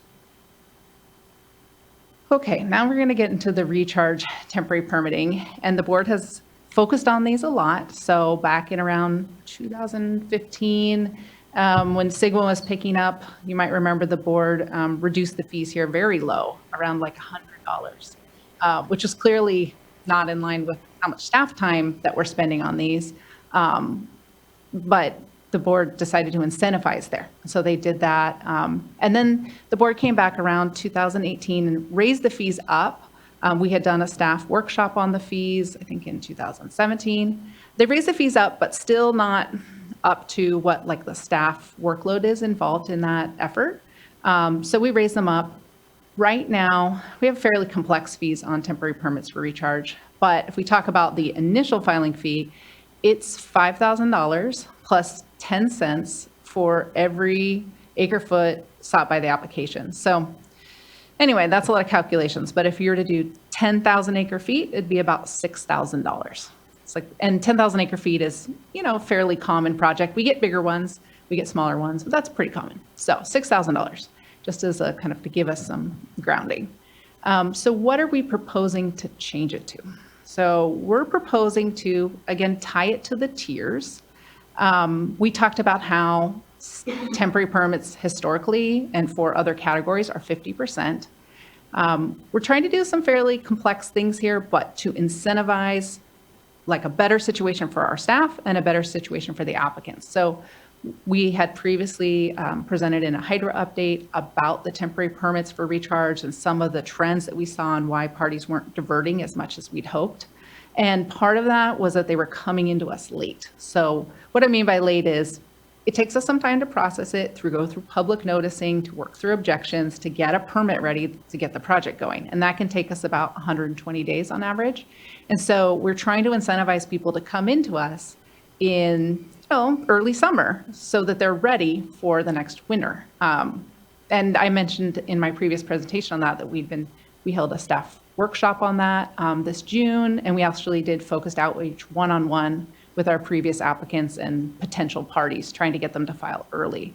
Another part of that strategy is to make the fees reflect that pressure. And so they would get a lower fee if they came in at least 120 days in advance of their diversion season. It helps them because if they can have a permit in place, they can be diverting day one of their diversion season. We don't know when those storms are going to hit. They could all hit early in their diversion season. We could give them a permit and they might not be able to use it. And we want to avoid that. So the way this is structured is we tie it back to that historical structure, 50% if it comes in less than 120 days before the diversion season, and 35%, so they get a 15% discount if they're giving the proper time for the processing. Okay, let's go to the next slide. So for the 5-year, was new legislation in 2020. And what we did with the fees there is we just made it 5 times the cost of a 180-day. So we did a very simple fee. So, if you were at 6,000, you might be at 30,000 for a 5-year. What we're hoping to do with the 5-year now is pretty innovative. We want to make the 5-year the same cost as a single 180-day. And the reason we want to do that is we really think it's best for the party and best for our staffing to have parties go to right into 5 years as much as possible. The party gets a permit that's in place for the next 5 years. They don't have to come back each year. They don't have to have it re-noticed each year and have to get new objections. And, sometimes it's very different year to year because of new things coming up. So it's better for them. They've got the approval in place. It's better for our staffing. We don't have a lot of staffing in permitting. We're spending about 1/3 of permitting staffing right now on temporary permits for recharge. So we need to find ways to get better outcomes for the project. So that's one of our strategies. So here, these fees reflect exactly what I explained on the 180-day. So 35% and 50%.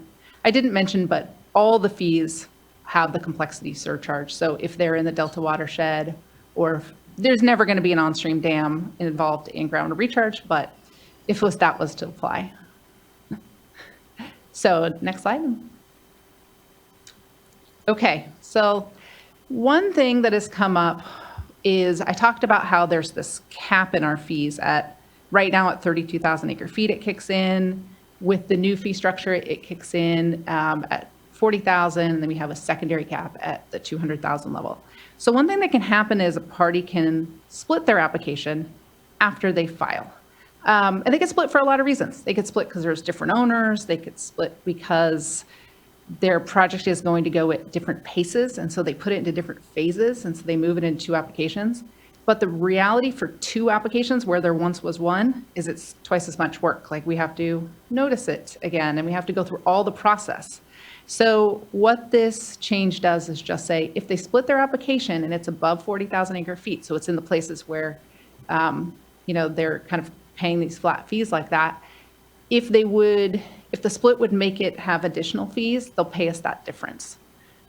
And sometimes parties might want to split it into 5 pieces. So we want to be aware of the fact that it creates extra workload when parties split applications. Next slide. So we have some other categories that are related to applications. They're not the application filing fee themselves. So one of them is a petition to revise the declaration of fully appropriated streams. So a party, this is a watershed where the application cannot be accepted because the board has determined there's no water left. But a party can try to overcome that with a petition and say, hey, I've got new information. They can make their case. When they do that, they file with their application an additional fee of $10,000 currently. So that process is very intensive. It can involve thousands of hours of staff time. It goes to hearing. We have some current hearings, for example, in the Kings River watershed with the AHO. So we're raising that to $100,000. It sounds like a lot of money, but it's very, very likely low for the amount of time that's involved in an extensive hearing process. Next slide. So the next category is where a party files to take over a state filed application, which are applications that we basically hold in trust for parties and they can ask to take them over. And so that was a fee that was set in 2003, initial fee setting at $5,000. Clearly fees are different now than they were 2 decades ago. So we're raising that to $20,000. When a party files to take over a state filing, by necessity in the code, that has to go to hearing. So that adds a substantial amount of workload. Next slide.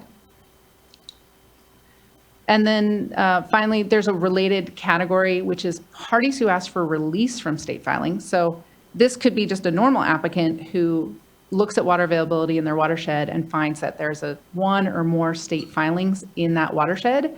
So those state filings are like looming giants most of the time. They're very large. They haven't been, they may or may not been petitioned for. Some of them are in process for petitioning. Some of them are just sitting there waiting to be requested. And so the party may not be able to show water availability with those state filings there. And so they can file in the water code a request for release.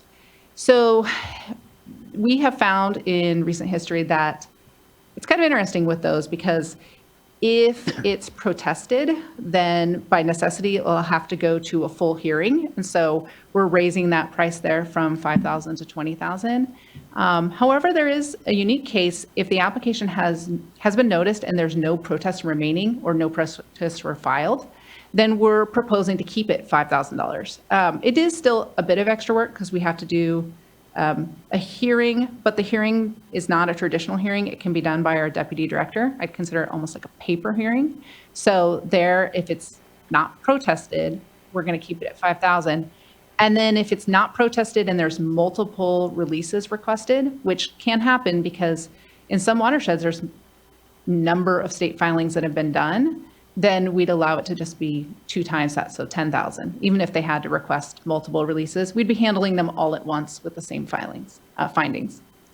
Next slide, and I think that's where I hand it back. Yes.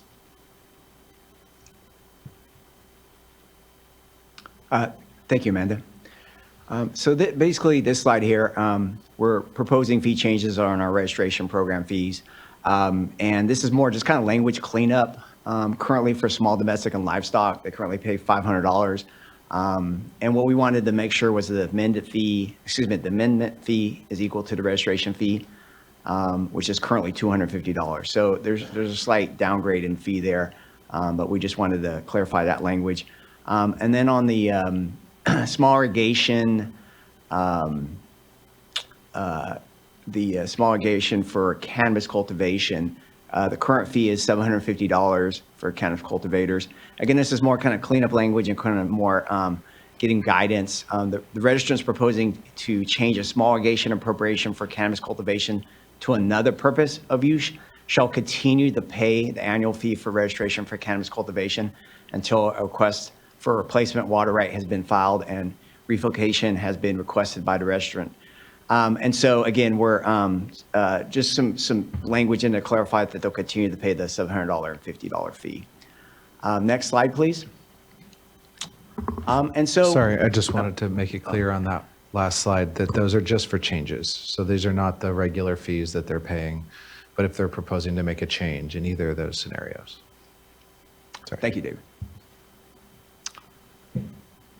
And so this moves us to our proposal on late fees for annual reporting. We had some discussion, of course, there was some discussion about this earlier this morning. The annual report fees, we're proposing assess a late fee based on the size of the water right and the degree of lateness. No late fee is being proposed for reports received within 30 days of the reporting deadline. I know kind of some of the details came in earlier, but water rights holders and claimants are required to submit diversions and use of data to the Division of Water Rights each year. The board and other agencies such as the Department of Water Resources, Fish and Wildlife, local water managers rely on this data for regulatory compliance, resource management, and water allocation decisions. The data are also the key components of curtailment and drought decisions. Unfortunately, compliance within existing reporting requirements is very low. Some statistics that I had for April of 2024, there were more than 13,000 diverters out of 41,000 that had not reported at that time. Most of the non-filers, about 10,000, divert less than 10 acre-feet per year. These small diverters have not been subject to the robust enforcement actions due to the considerable staff time needed for such large undertaking. However, there are also substantial non-compliance with larger diverters. And just to kind of give you some numbers there, 21 non-filers for diverters that report more than 100,000 acre-feet per year. And there were 70 non-filers for diverters that report between 10,000 and 100,000 acre-feet per year. To again address this problem, staff is proposing to establish a late fee as part of the board's annual fee setting process. The fee would be based on one, the type of water right, no fee for pre-14 or riparian diverters, two, the size of the water right, and three, how late the reported data is submitted. And then, late fees are not proposed for the pre-1914 riparian diverters, sometimes referred to as the statement filers, and account for about 12,600 of the 41,000 diverters because the board's fee authority does not apply to them. Staff believes that this late fee would have multiple benefits. One, reduce staff workload related to obtaining diversion data, incentivize timely reporting, and minimize future annual fee increases through avoidable source of revenue. And so just kind of looking at the table above on the screen, looking at the first row there, so a size of acre feet from less than 100, if they report later than 20 to 60 days, it'd be 20% of an annual fee. And so currently, if again they're under 10 acre feet, they're paying $350. That would be roughly about a $30 increase to their late fee assessed. And then, of course, it just goes on based on the later you are, the increase in the percentages. Sorry, I just flagged, you probably noticed the error on the slide, but the first column should say 31 to 60 days late, because as it says in the text above, they get the 30-day grace period, and you can't have 30 in two columns. Apologies. So next slide, please. And I was going to toss this to David here. All right, I'll go in order that they're on the screen. There are proposed changes for two different programs that are within the Water Rights Fund, but are not within the regular permittees and licensees. So they are separately tracked, but they're not their own separate funds. The first one is fees for certain types of work under the Sustainable Groundwater Management Act. And there is no proposed change to the fee itself today for that. You considered that in March and modified the fee then, but the statutes also call for the board to use the same process to modify certain rules that are indirectly related to the fees. And so there are two proposals that relate to Sigma fees essentially being proposed today. The first one is to section 1042, which discusses meters. And this is a small change that closes a potential problem that or unintended consequence we had created in the prior language. which required that meters be calibrated periodically, but also upon installation. And so, of course, if somebody wasn't subject to the metering requirement at the time they installed their meter, they might have been in a catch-22 situation. So the clarification being proposed specifies an alternative way to comply with that obligation. So it's within 1 year of when reporting under Water Code Section 5202 is triggered, or the well owner or operator becomes subject to metering requirements. Because there's two scenarios. One is if a basin is put on probation, the other is for the unmanaged areas. Those are when reporting can be triggered. So we really wanted to make sure that this is triggered based on somebody actually getting notice of the obligation, and then they have 1 year to submit evidence or to make sure that their meter is calibrated, and not retroactively when they first had it installed and they didn't know about this requirement. The second proposed change is in section 1044, which is really a clarification for what was already intended, which is that there is an exemption to fees for low-income households and under certain circumstances. And what was previously there as one of the ways for qualifying was if somebody was enrolled in a qualified public assistance program. The proposed change is to clarify that that's a qualified income-based public assistance program, not just some other type of subsidy that they may be receiving, because the purpose is for a low-income resident. And I'll flag that this language, qualified public assistance program, was copied from actually the small domestic registration fees on the true water rights side. And so we're proposing the exact same change there. That's qualified income-based public assistance program. Same language, same intent, same trigger, same meaning. And then the second bullet on screen is water rights related water quality certifications.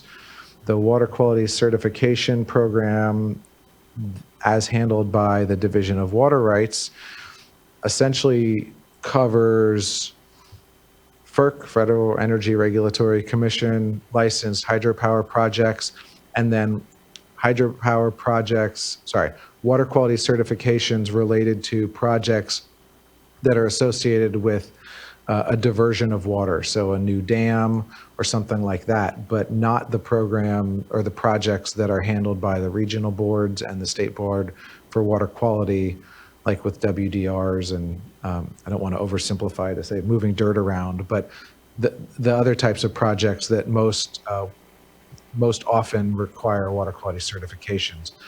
So currently, there are 3 types of fees in a very confusing fee structure that's been in place since these were first adopted.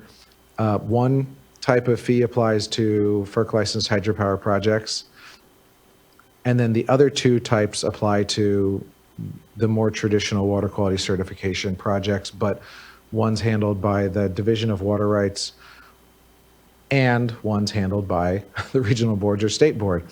What staff is proposing is to do away with one of the categories of fees so that there is a simplified fee structure, leaving the FERC projects untouched, and then everybody who's applying for a water quality certification for a non-FERC project, whether it's to the Division of Water Rights because it's associated with a diversion of water, or to the regional boards or state board for the other types of projects, they're all handled under the regular water quality structure under Section 2200, which we'll probably talk about soon for the water quality fees. That's the fee structure that most folks assume applies when they submit an application for a water quality certification if it's not for a FERC project. The other one is fairly convoluted and it has limited applicability, and it's a kind of an hour-by-hour staff time approach, and it just really leads to a lot more work for staff and under collection in many cases because of the requirements for tracking that time in certain ways. And it also leads to charging applicants different amounts after the fact, once the staff time is known. And finally, most applicants for water quality certs that are not for hydropower certs, they usually assume, like I said, that they're applying for the section 2200 fee and they pay that. So there's an extra workload with recalculating the fee, potentially refunding it, and then charging them for the hourly cost after the fact, depending on which fee applies. So I believe these were discussed at the fee stakeholder meetings, and really this is a streamlining simplification for fee payers under these circumstances. But if you have questions on it, it sounded complicated when I explained it. I promise you the reg was more complicated, and we're trying to make it less complicated. So hopefully that helps. Anything else, David? That's it for me, I think, for the secondary indirect water right fund ones. Thank you, David. And then next slide, just the final slide here.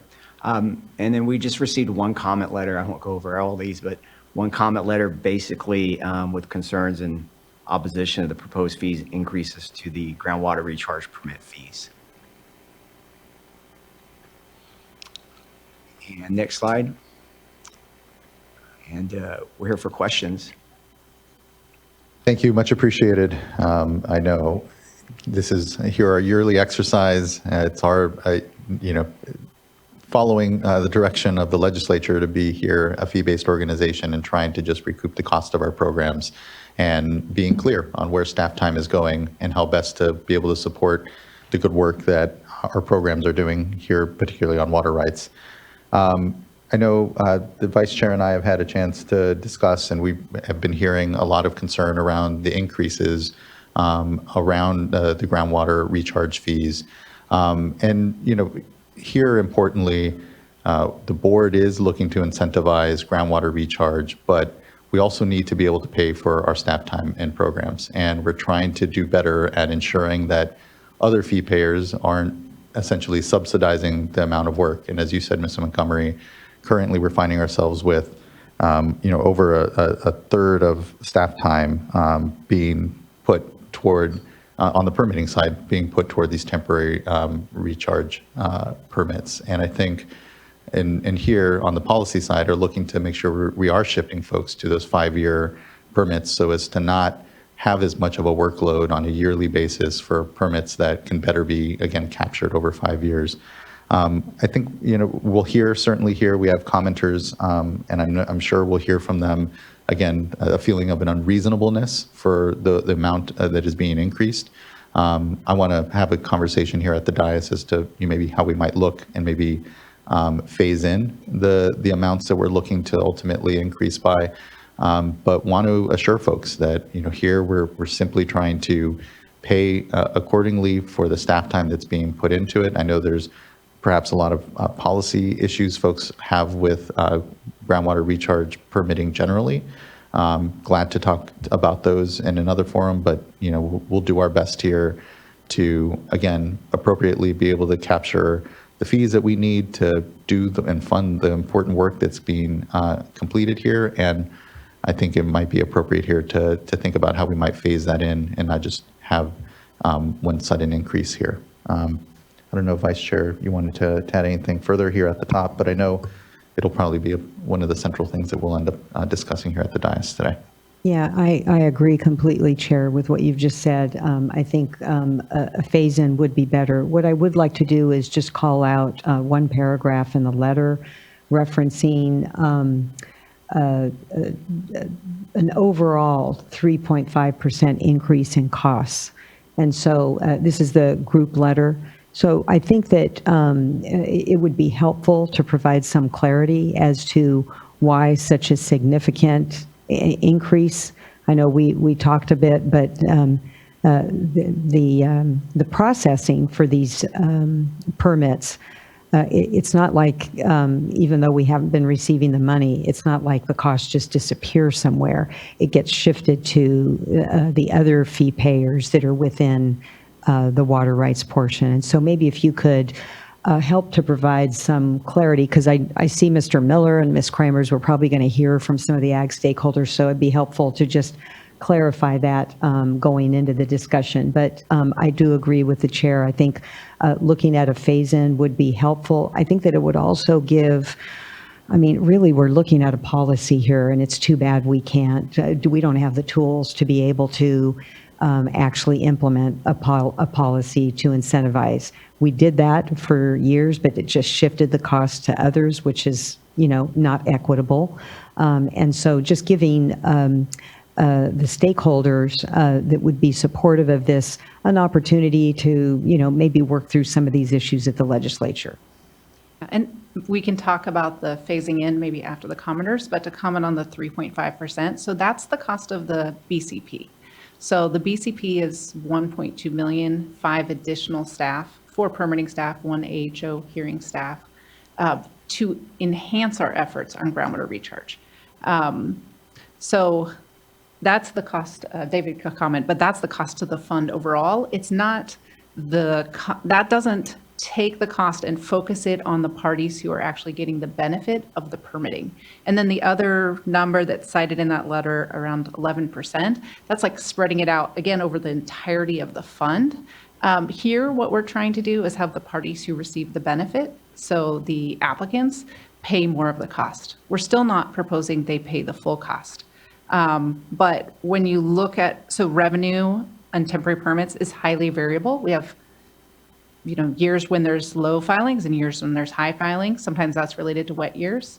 But we haven't been receiving that much revenue. Maybe 100,000 in a year, maybe 600,000 in a year, depends on the year. So you look at the new BCP, that's 1.2 million. You look at a third of permitting, that's, maybe another million or two. So our revenues are much, much lower than what people are paying in fees right now. So that's why that when we see the percents cited, the percent increases, they're going to be very large. But we're trying to move, even with our proposal of 35 to 50%, we're not really getting at what it's really costing in staff. We're just moving in that direction. But we can talk about phasing in if you'd like to after the commenters. Right. And then the other question that I had is for either Mr. Rose or Mr. Bishop on Sigma. So, we just put another basin into probation yesterday, and there's, some ongoing decisions there particularly with respect to one of the GSAs that may or may not be exempt. So looking at next year going forward, if we were to determine that it would be appropriate to have a fee adjustment, I know there's going to be a lot of anxiety out in these areas that are under probation, having to wait until September of next year. So just would like to get your thoughts on if we were to go sooner than September, what might be an appropriate time to tee up a conversation about an adjustment of Sigma fees? So the biggest area of unknown is actually how many folks we're going to have and who's going to be paying. So it's a little hard for us we have essentially an estimate that we did when we cut it down from 40 to 20 based on our projections.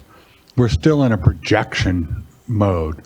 So as we actually start gathering reporting information, we'll be able to actually look at what kind of, what are the numbers and what does that equate to in terms of per acre fee that makes more sense. Do we need to raise it or do we need to lower it? And so I'm not sure we can do that in the next few months, which is I think what you're asking. I'm not even sure that next September we'll have enough information to make that change. But that what we will be doing is looking at the both the number of folks that are on probation. We have hearings moving forward in the next year. The impacts associated with the stay associated in the Tulare and the compliance rate of reporting. Those are the kind of the three pieces that are going to help us make a decision on that. I am optimistic that once we actually start receiving the information, we'll be in a position to actually sit down with DAS and our fee folks and say, this is what we're seeing coming in. When we actually do that, how does that relate to our budget, and how should we adjust those fees? Because I recognize that the structure that we have in place today is based on two kind of underlying things. One is we're projecting, and we're projecting how many basins are going to be on probation, and we're projecting what kind of rate of compliance we would have with those. And we're being fairly conservative with both of those, which makes the potential revenue higher than people think is reasonable. And so we will be looking at that very closely as we move through. And I don't have much to add to what Mr. Bishop just said, but as you know from how quickly staff was able to bring a change to you in March, I mean, it was unrelated to timing for other fee issues. It was related to timing of the potential hearing, well, not potential, the scheduled hearing for Tulare Lake. The staff can gather proposals to you quickly when new information comes in. So also, I think this would be an inflection point for you all, but the fees can be modified even after some fee payers have already begun to accrue fees. So if they're paying $20 per acre foot for some period and then it reduces, they would still get the benefit going forward of the reduced fee so that we are not over collecting. So it really does depend on the three factors that Mr. Bishop said, and right now we don't have solid data on any of those three, but we can get you something quickly when we get solid data points. Thank you, and thank you, Vice Chair. Look to other fellow board members if there's any questions or comments, and if not, we have a tranche of folks we can go to.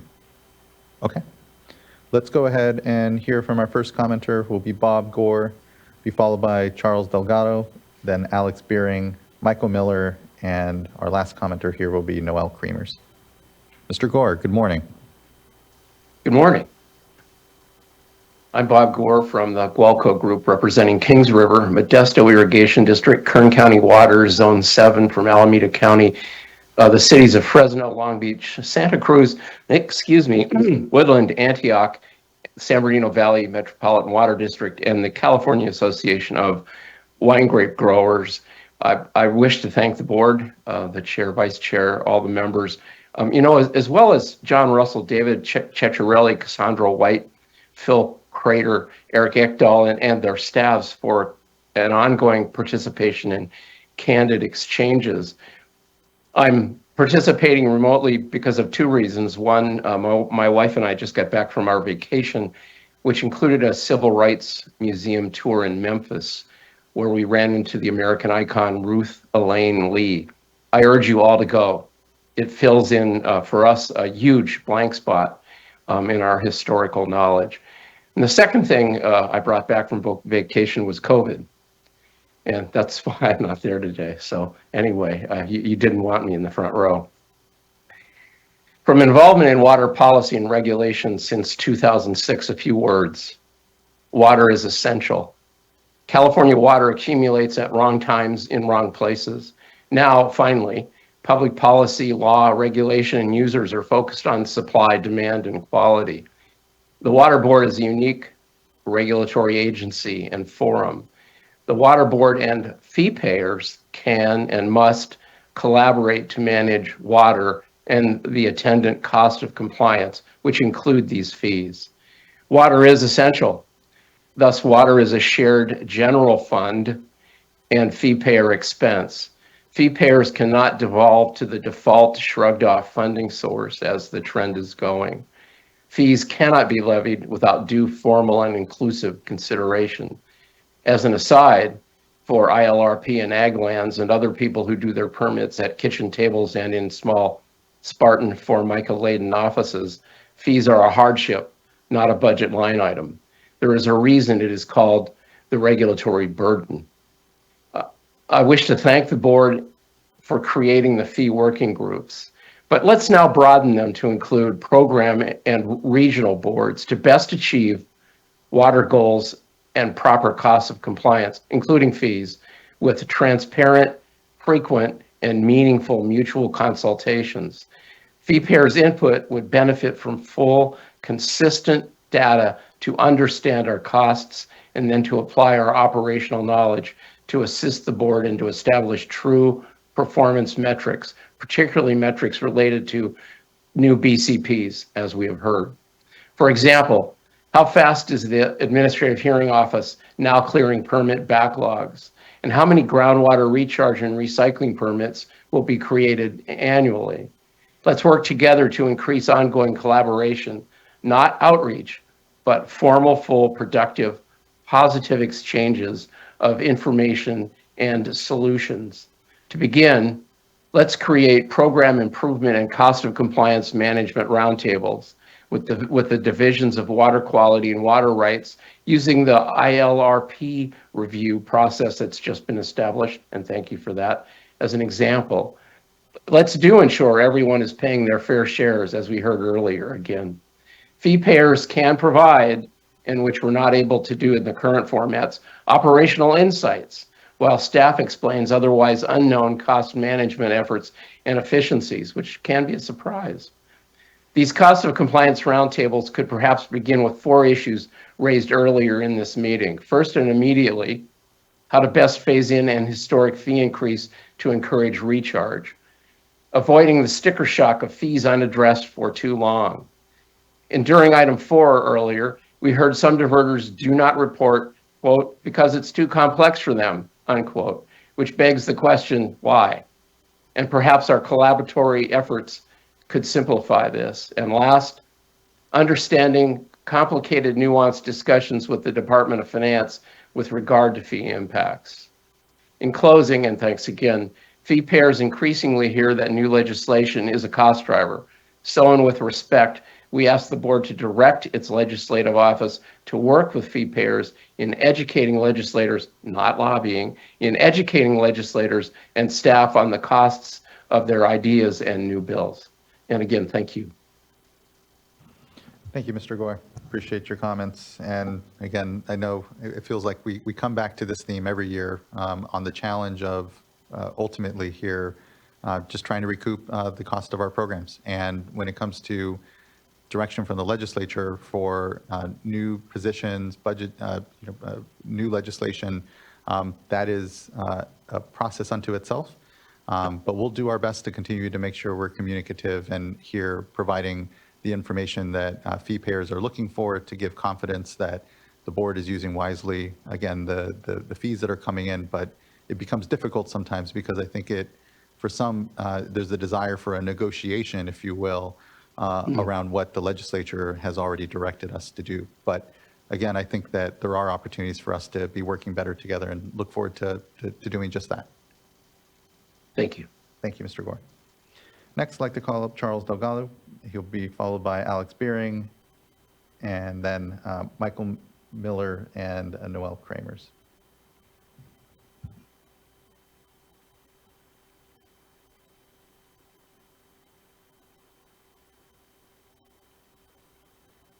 Okay, I think Ms. Beering is perhaps not responding or is not on the platform, so we'll go next.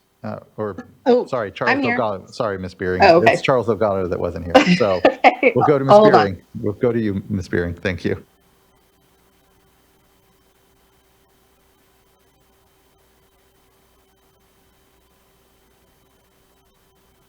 Hi, sorry, I was trying to unmute myself. Good morning. I am I'm dialing in remotely and not on camera because my camera, the video sometimes gives the Wi-Fi fit. So I'll stay off and I apologize for that. But so I just wanted to, before I say anything, this is Alexander Beering from California Farm Bureau. Before I say anything about the proposed fee increases, I wanted to thank the board and the staff for the presentation on compliance or lack thereof with water rights reporting and diversion reporting and water use reporting earlier this morning. I know, speaking on behalf of Farm Bureau, we try to get the word out to our members. We can always do more, and I acknowledge that, and I do hope to do more in terms of getting the word out to people that this is something they need to comply with, even if they are not diverting in any given year. As was noted earlier, a lot of those are older diverters, folks that are in rural areas. They may have their own connectivity problems. It's a complex system, and all those things are very much true. I am hopeful that Upward, and when that platform is online, that is going to be a mechanism that will be a little bit more straightforward for some of those folks to use, and will also just simplify the process. I think it's also a generational issue, which I guess as time goes on will resolve itself on its own. And then I also just wanted to note that this may not be something that you would expect to hear, but I actually think that the late fees that you were proposing for not reporting is one of the strongest signals the water board can give compliance and letting people know that this is something they have to do regardless. I know I only received a late registration fee once from the DMV, and it was high enough that I never did it again. So I think that those can be strong signals, and that can really increase compliance as well. And I just also want to note that there were bills last year and this year in the legislature, SB 389 and then SB 460, which is sitting on the governor's desk right now, that really we hope. So the water user community, those were very controversial bills for us, and we do hope that the outcome of those will provide additionally more information or more enforcement in terms of making sure that the water board gets the information it needs to know who is using what out there. So I just wanted to acknowledge that is, and I think was intended on our end to be helpful. You guys have also talked about the interplay between the increase in fees and the need to support potential for greater groundwater recharge. And I think that was exactly what we were thinking as well. Farm Bureau is concerned that if the fees are too high, particularly in that tier 2 level and some of those smaller diversions, that they will be a disincentive to doing the exact sort of recharge that the temporary 180-day and 5-year high flow diversion permits were intended to do. So we just want to make sure that when you guys go through this process, that you are balancing, again, the need to increase fees to support the resources to help with increasing recharge, at the same time being mindful of the fact that doing so at too high a level could actually disincentivize that. So anyway, I think that's probably most of what I wanted to contribute. One more thing. I will say also, as I was listening to the conversation earlier, there was talk about protests and things like that. And I know I've been on the protesting side for some of these permits in a past life and a past job. And I just wonder if there's an opportunity also to spread the costs to some of the folks who may be putting in an undue or even minimal number of protests, but ones that increase staff workload substantially. So that would just be food for thought for you guys. But otherwise, appreciate all the outreach you've had with us. And please, I'm happy to work with you guys in the future to get the word out about what the fee increases are wherever you land today. Thank you. Thank you, Ms. Beering. I really appreciate those offers and the engagement here on these issues. And yeah, we'll definitely take you up on that offer and appreciate the support and hear the thoughts and ideas. Next, I'd like to call up Michael Miller. And as I do so, I do want to note, Mr. Miller, we ask for pronouns not as an invasion of our privacy, but because it's sometimes hard to tell the gender of a person simply by their names, and I don't like to misgender people. But I appreciate that. I've done a lot of work in LGBT politics over the years, and I've always thought that that's something that people should offer on their own, not be required to give. So that's just my own personal, but I appreciate the board's perspective on that. Very much so, I appreciate it. Thank you very much. My name is Michael Miller with the California Association of Wine Grape Growers. I want to comment on the proposal for groundwater recharge increased fees. Specifically, I want to just focus on that. I recognize that this is a huge challenge, right? You have budgetary challenges that are work to do without the funds to support it. I understand that. However, to the chair's point, to the vice chair's point earlier, our concerns are more on policy. We at the Wine Grape Growers, we sponsored SB 659 last year, which we worked with environmental agencies, we worked with environmental advocates, Department of Water Resources. That bill was signed into law to make sure that the state water plan has a goal for groundwater recharge. The governor just came out a few days ago saying promoting the 10th anniversary of Sigma, talking about how we have to have 500,000 acre feet of new groundwater recharge capacity annually. We support that goal. We applaud the governor's leadership on that issue.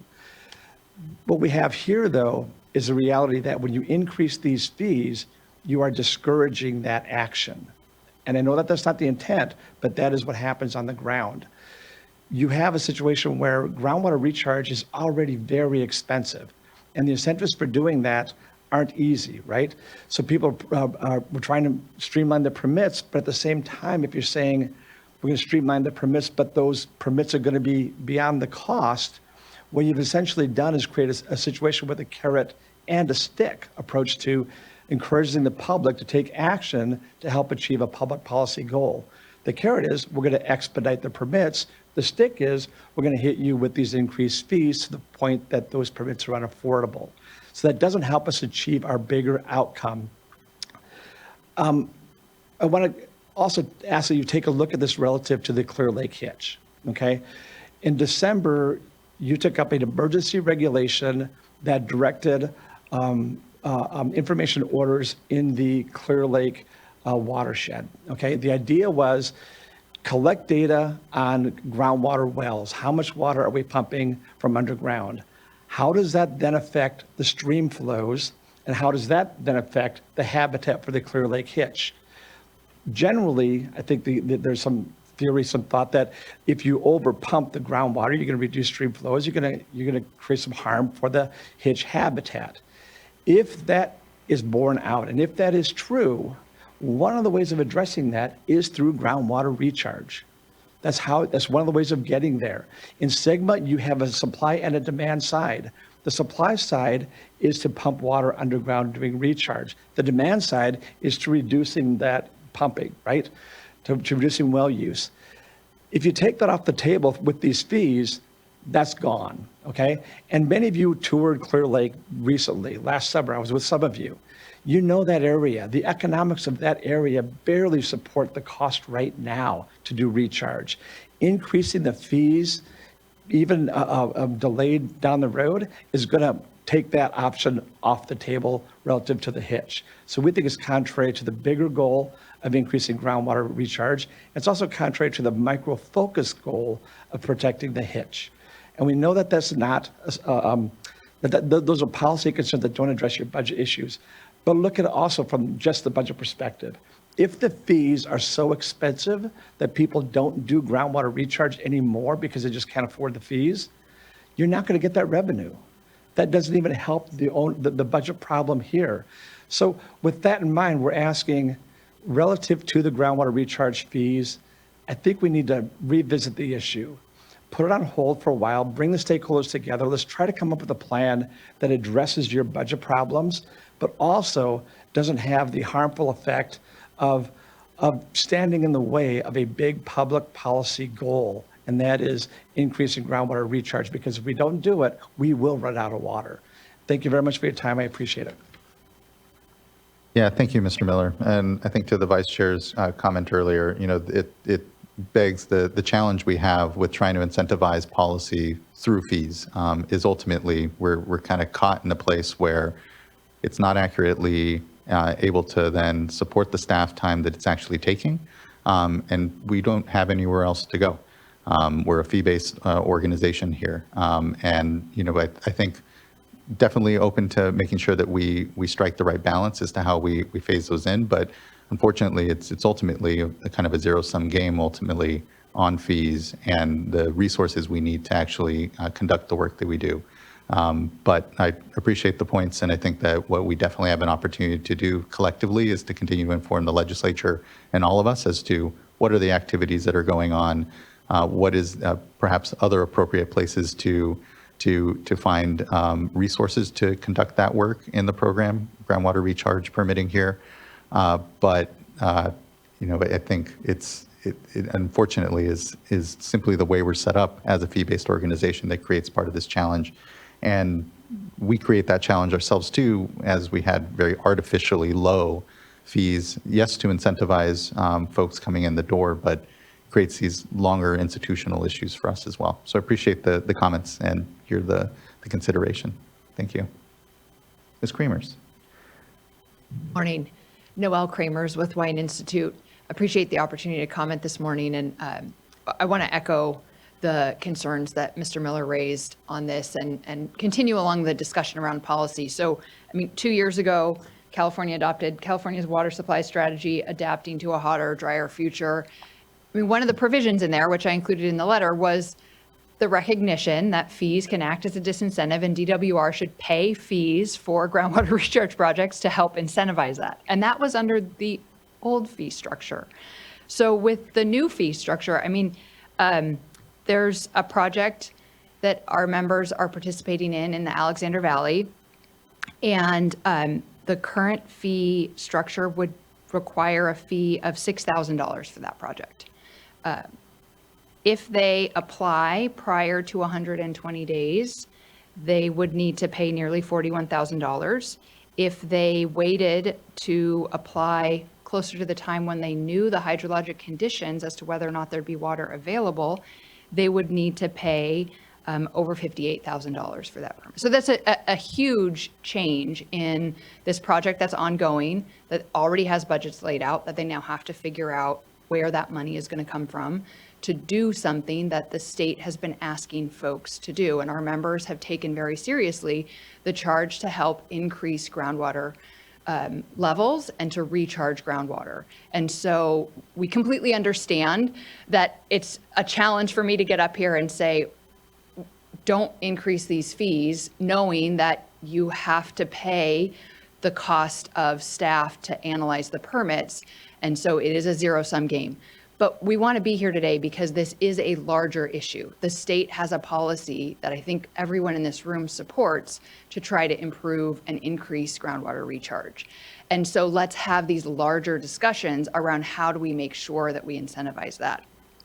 Another piece that I do want to point out, and I appreciate the recognition of the temporary 180-day versus the 5-year and the desire to push to the 5-year permits. Individuals are not eligible for those permits. It's only GSAs and agencies that can get those permits. So if you do have projects that are not being run through an agency, they have to stick with the 180-day route. So that is another piece.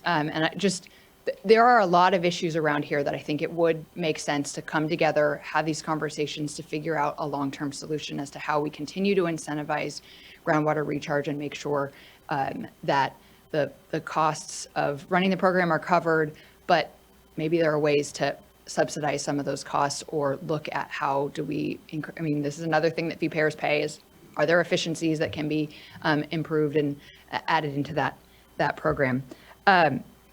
So I appreciate your time this morning. I appreciate the conversation that you've had. Clearly, you recognize the value and looking for solutions because we really want to make sure that we don't create disincentives for groundwater recharge. So thank you. Thank you, Ms. Creamers, and thank you for working with us there. And, to your point, I think some of the challenges we have are perhaps in statute, and so those are less within our control, right? And so I think that nonetheless, so we're very much open and willing to have a conversation around how we might all collectively be better looking at this and be able to support the work and, importantly, have the recharge activities happen. It is very much something this board is focused on, so I appreciate that. Okay, next I'd like to call up Jacob DeFont, and I believe this will be our last commenter on this item. Morning, Chair, members of the board, and staff. Thank you very much for the opportunity to comment. My name is Jacob DeFont, and I'm with the Agricultural Council of California. We represent roughly 15,000 farmers across the state, from some of our best-known brands to small family-owned enterprises as well. And I'm here to express some concern on the proposed increases to fees for groundwater recharge specifically.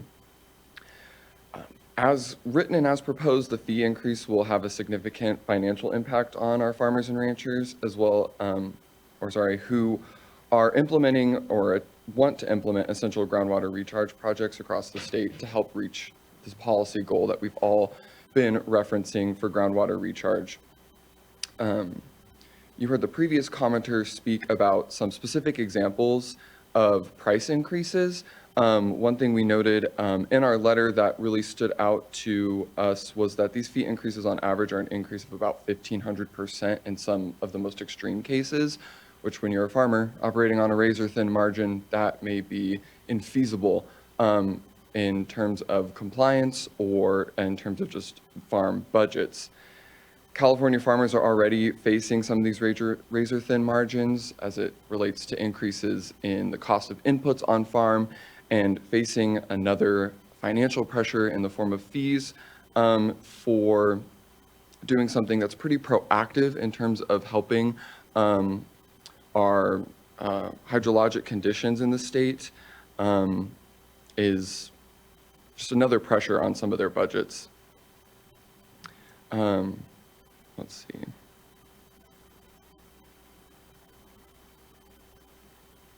Here we go. Sorry, lost my spot. We understand the need for fee increases and to fund the permitting staff, but some of these proposed fee levels are just excessive and could derail current efforts that we specifically saw over the last couple of years during really wet seasons. And we urge the board to reconsider the fee increases as of now and work with stakeholders to find a more reasonable solution that promotes groundwater recharge and does not disincentivize it.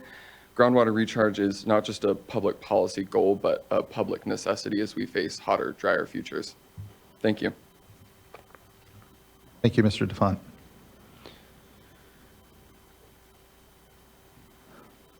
That brings us to the end of our commenters and looking to fellow board colleagues if they have questions, thoughts they'd like to bring up.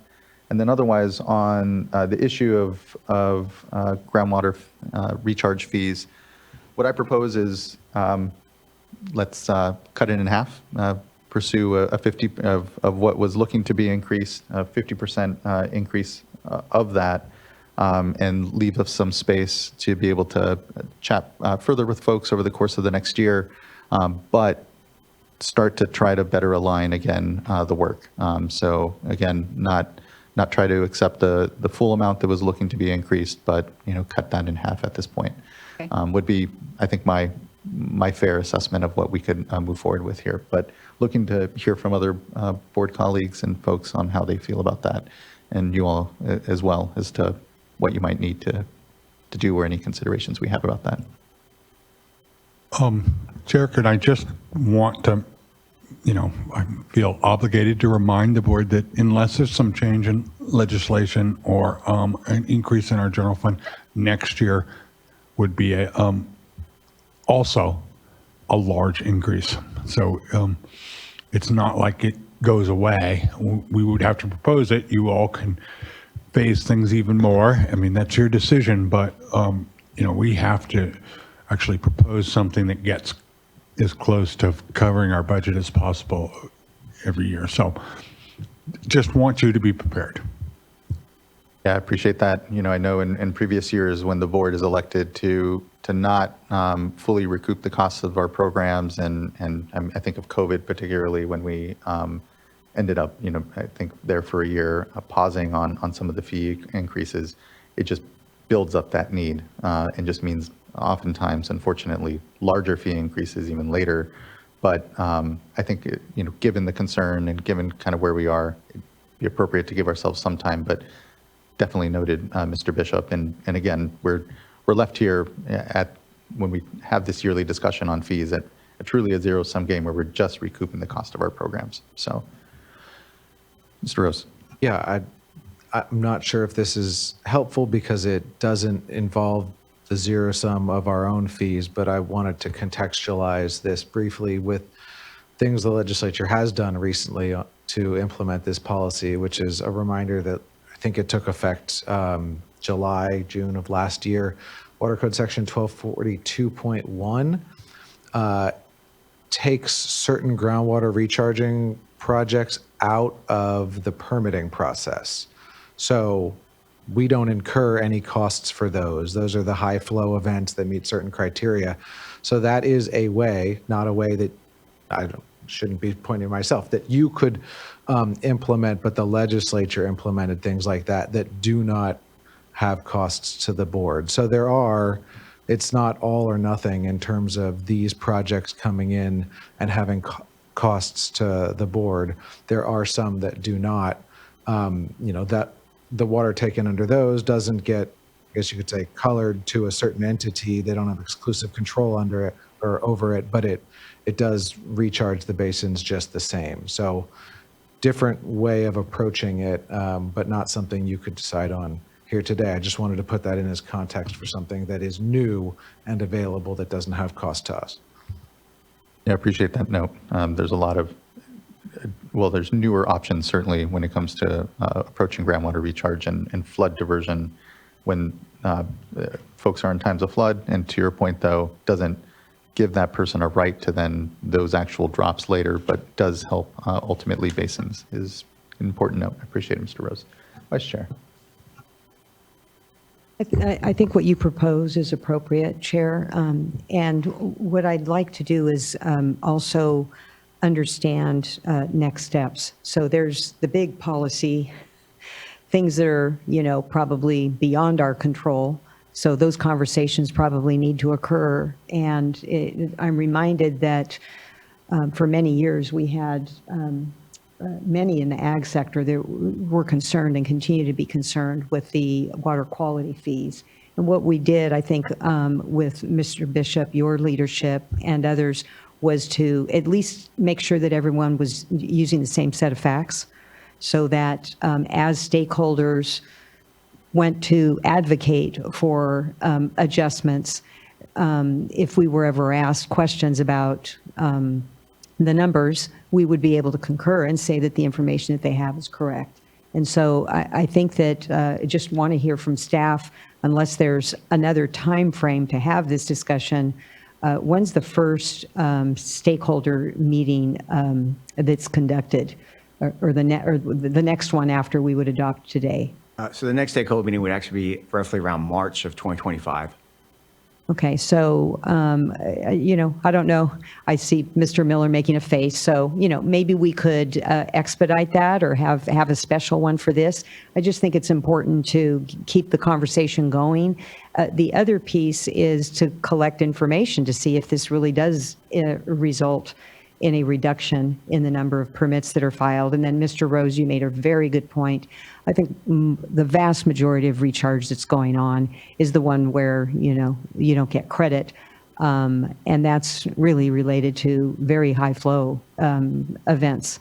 And so we may or may not see that this next year, but just gathering the information so that as stakeholders are advocating, they'll have correct information.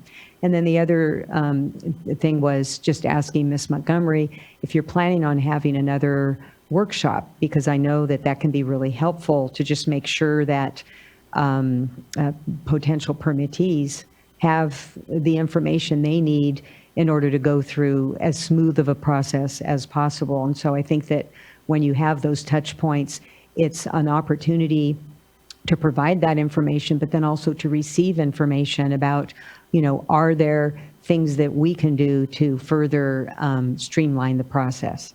Sure. So we do have a workshop coming up, but it's on Water Code 1242, and that's on October 9th. And we'll mention temporary permits there as well. But that workshop will be recorded and available for parties as they're gearing up for the next season in case we have flood events like we did 2 years ago. Walking through that process and how to fill out the forms and the timelines and tips and all that. On temporary permits, we held a workshop at the end of June. We did record it, and all of that content is up on our website, so any party can look at it. And then we did the specified individual outreach to applicants and potential applicants. Right now, we're kind of starting our season, so we're working with a lot of applicants that are coming in. We will hold another workshop. It will just need to kind of make sense with our timing, but anybody who's interested, the workshop from June is up on our website and they can watch it in its entirety. Appreciate that. And plus up, Vice Chair, your request that, we convene a meeting here sooner and on this topic ultimately of fees and how we're approaching groundwater recharge permits vis-a-vis those fees, and appreciate the workshops that have gone on generally just to inform folks about the process, what they need to do, and if something can be squeezed in here, before the new year, an additional one, and appreciate that we just had one here in June. I think that would be good. So just thank you for that.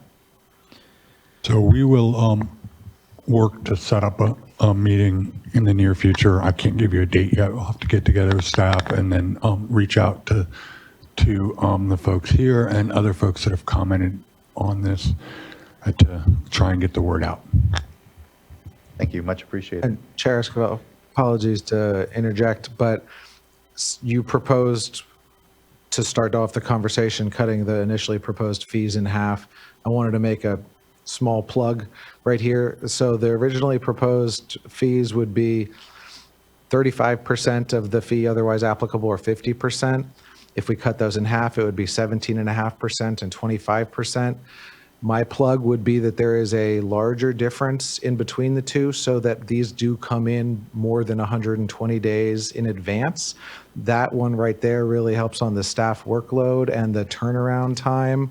It's, squeezing it into a smaller amount of time. So if it were 15 and 25 or 15 and 30 instead of 17.5 and 25, just wanted to put that out before you really got deep into the conversation, because that is a different component than just the percentages themselves, is that difference between the two. Thank you. Yeah, I appreciate that. I think, supportive there. Looking to fellow board colleagues, how they're feeling on this. Yeah, I have a question. I have a pop quiz for Ms. Montgomery. Do you recall offhand how many temporary permits were filed last year, and for how much, and then how much was actually diverted? And like just I don't know. So last year, the most recent year has not fully reported yet. So parties don't report until the fall. And so that's still trickling in. So I don't know that number right off the top of my head. I'm very familiar with 2 years ago. Okay. So where we reported to the worked. boards, that was like 669K was the total amount that we issued. It was something like we estimated what their actual opportunity was, because so many of them came in so late. And that was more like 80,000, and then 20,000 actually diverted, 20,000 acre feet. So, and that's really a reason why we're trying to get people to apply early, is because we see so much missed opportunity. yeah. So I think 10 to 12 applications. I appreciate that, and sorry to put you on the spot a little bit, but I figured I thought you might have some numbers. So I just want to flag. I'm comfortable with the proposal with the adjustment, but there's a lot of work here that I think there's a lot of issues when it comes to temporary groundwater recharge permitting generally that I think we can talk about. So I'm really encouraged by the idea of a stakeholder meeting, and I might even suggest that the scope of it be a little bit broader than just fees, but I think fees is an important consideration here. But when we're thinking about incentivizing this type of activity, we have to think about what are the barriers to these types of actions. And so part of the reason I asked the question was because when you're applying for temporary permits for groundwater recharge, it's very speculative. So, not only would an applicant have to think about, hey, is this fee investment worth it? What am I going? What are the chances I'm going to be able to recoup that investment? And some of that has to do with the fee cost up front. And some of it has to do with the criteria that are in the permit itself. What would allow a diversion or not allow a diversion? And so and there's probably other factors.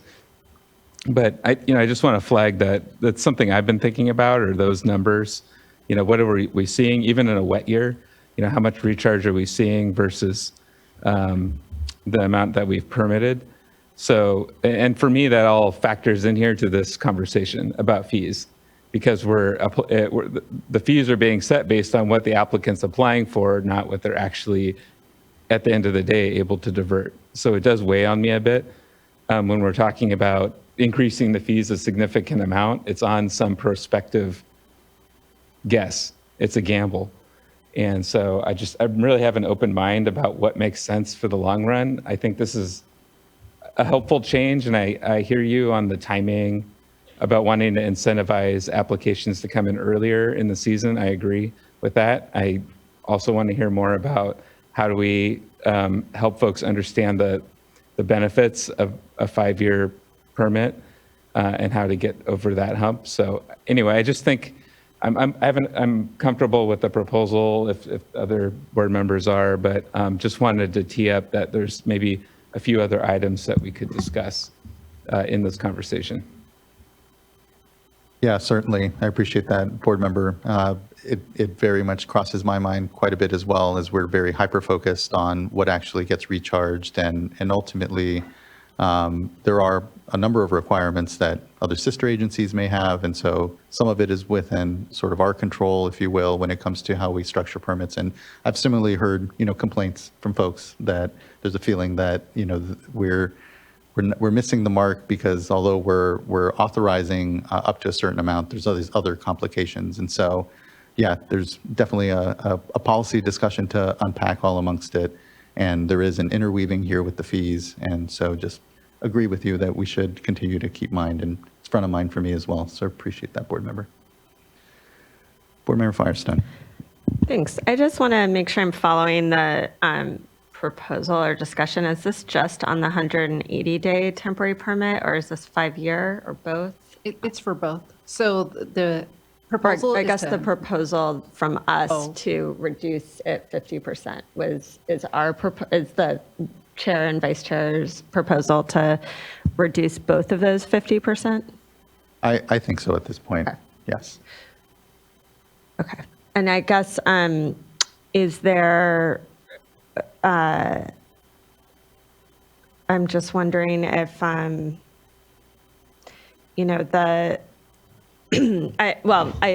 guess I support the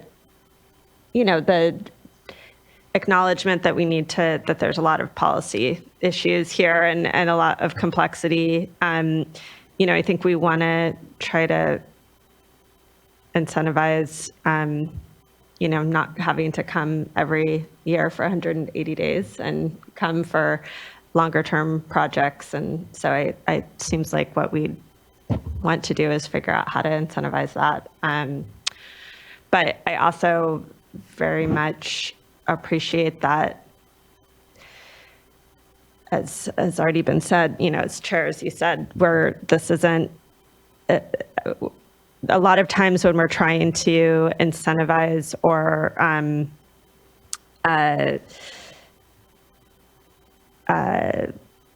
slowly transition, it kind of backfires because we then have to really increase fees later, and that can be even more of a disincentive. So I'm, nervous about that. But I'll support with what the majority of the board is wanting to do here. Thank you, Ms. Firestone. Board member Firestone. Board member Morgan.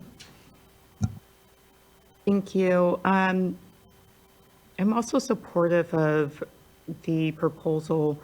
I would like to see just where the breakdown between individuals who are applying for 180-day versus, Sure. Maybe I can enlighten you a little bit on that part. Okay. So it is true that the 5-year is only eligible for what qualifies as a local public agency under SGMA, so a water district, a GSA. And the 180-day could be used by any type of party.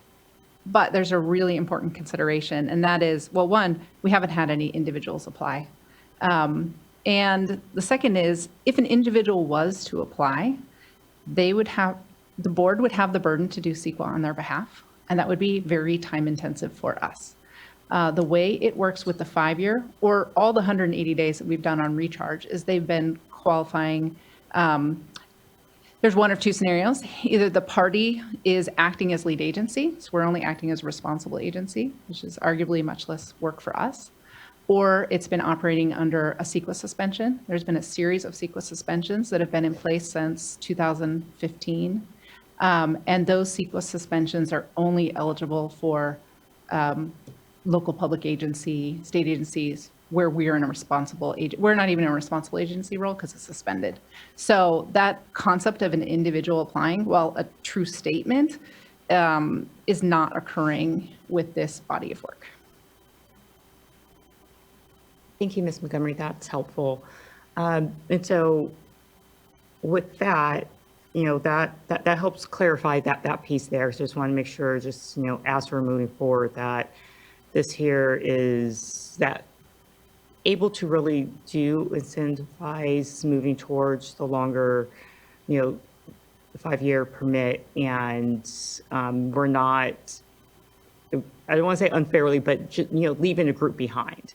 And that we're really still, as much as possible, incentivizing recharge and, moving projects forward. And with understanding that, we may not be recuperating all costs now, and that we're going to have to look forward to the, next year and perhaps future years. Really do want to work with stakeholders to really get a good understanding and look at, are there other, how else are there other ways that we can continue to move this forward and really get that good balance that we're really are looking for? So, with that, I am supportive of the proposal. Thank you, Board Member. So, Chair, I want to make sure before we get to a motion, we're at 50% is what I heard. And so that numbers, do we have those numbers? That was going to be my question, is the proposal to cut the 35% and 50% in half, or to do, that would be 17.5% and 25%, or 15 and 25, or 15 and 30.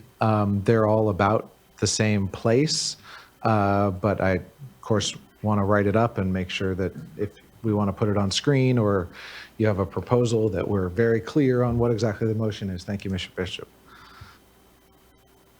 I'm okay just sticking with, the 17.5 and 25%, but looking to see if there's a difference on the dais here, and if folks, I'm open. I mean, it largely accomplishes. Yeah, it does. I agree. I think we're splitting hairs a little bit, but I'm also okay with the Rose amendment, if you will, and going with something more on the 15 and 25. Sounds clean to me. That sounds fine to me as well. We can remove the 0.5%, and the Rose amendment, I think, is I'm seeing nods, so I think we'll stick with the Rose amendment. Would you like that on screen, or do you want me to read that into the record as to where it goes, or both? I think reading could be fine. Yeah. Okay. So what is being proposed are the changes that were in the agenda item with the following modifications. There are 4 total modifications. They are all in Section 1062 of the California Code of Regulations, Title 23, Subdivision A1G is where the first 2 modifications are found.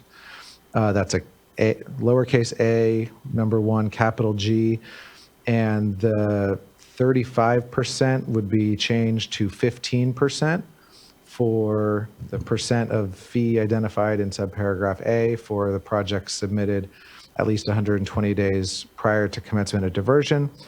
And then the second modification in the same subparagraph would be modifying the proposal for 50% of the fee identified in subparagraph A for those projects submitted less than 120 days prior to requested date of commencement.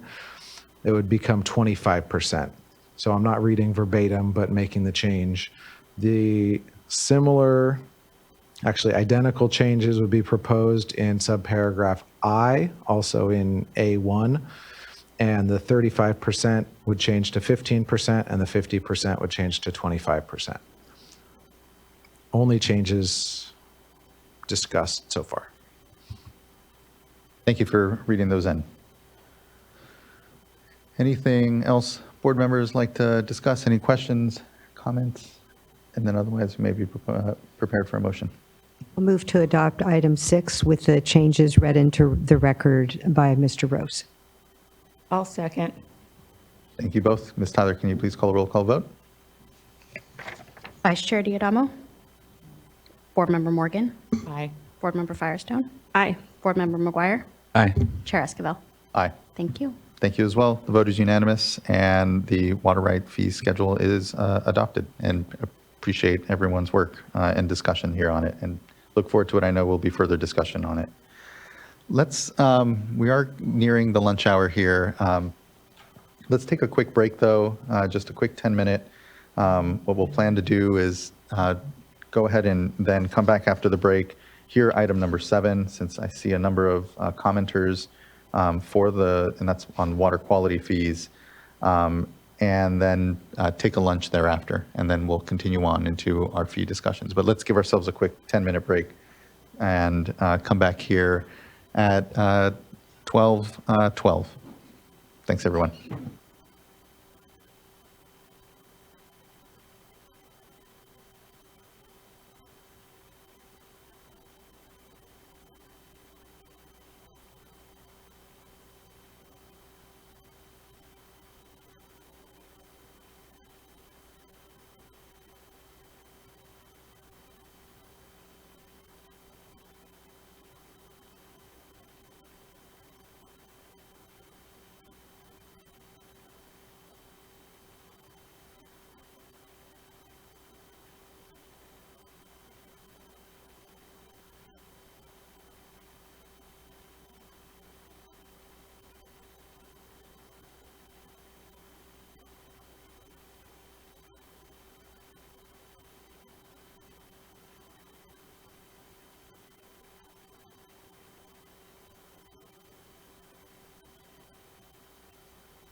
All right, everyone, we're at 2:15. We can bring ourselves back, and we return now and begin item number 7, which is our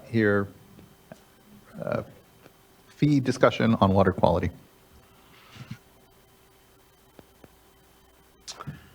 Thank you. So here's the water quality fees for fiscal year 24-25 for your consideration. Next slide, please. Today, myself and Cassandra are presenting. Next slide, please.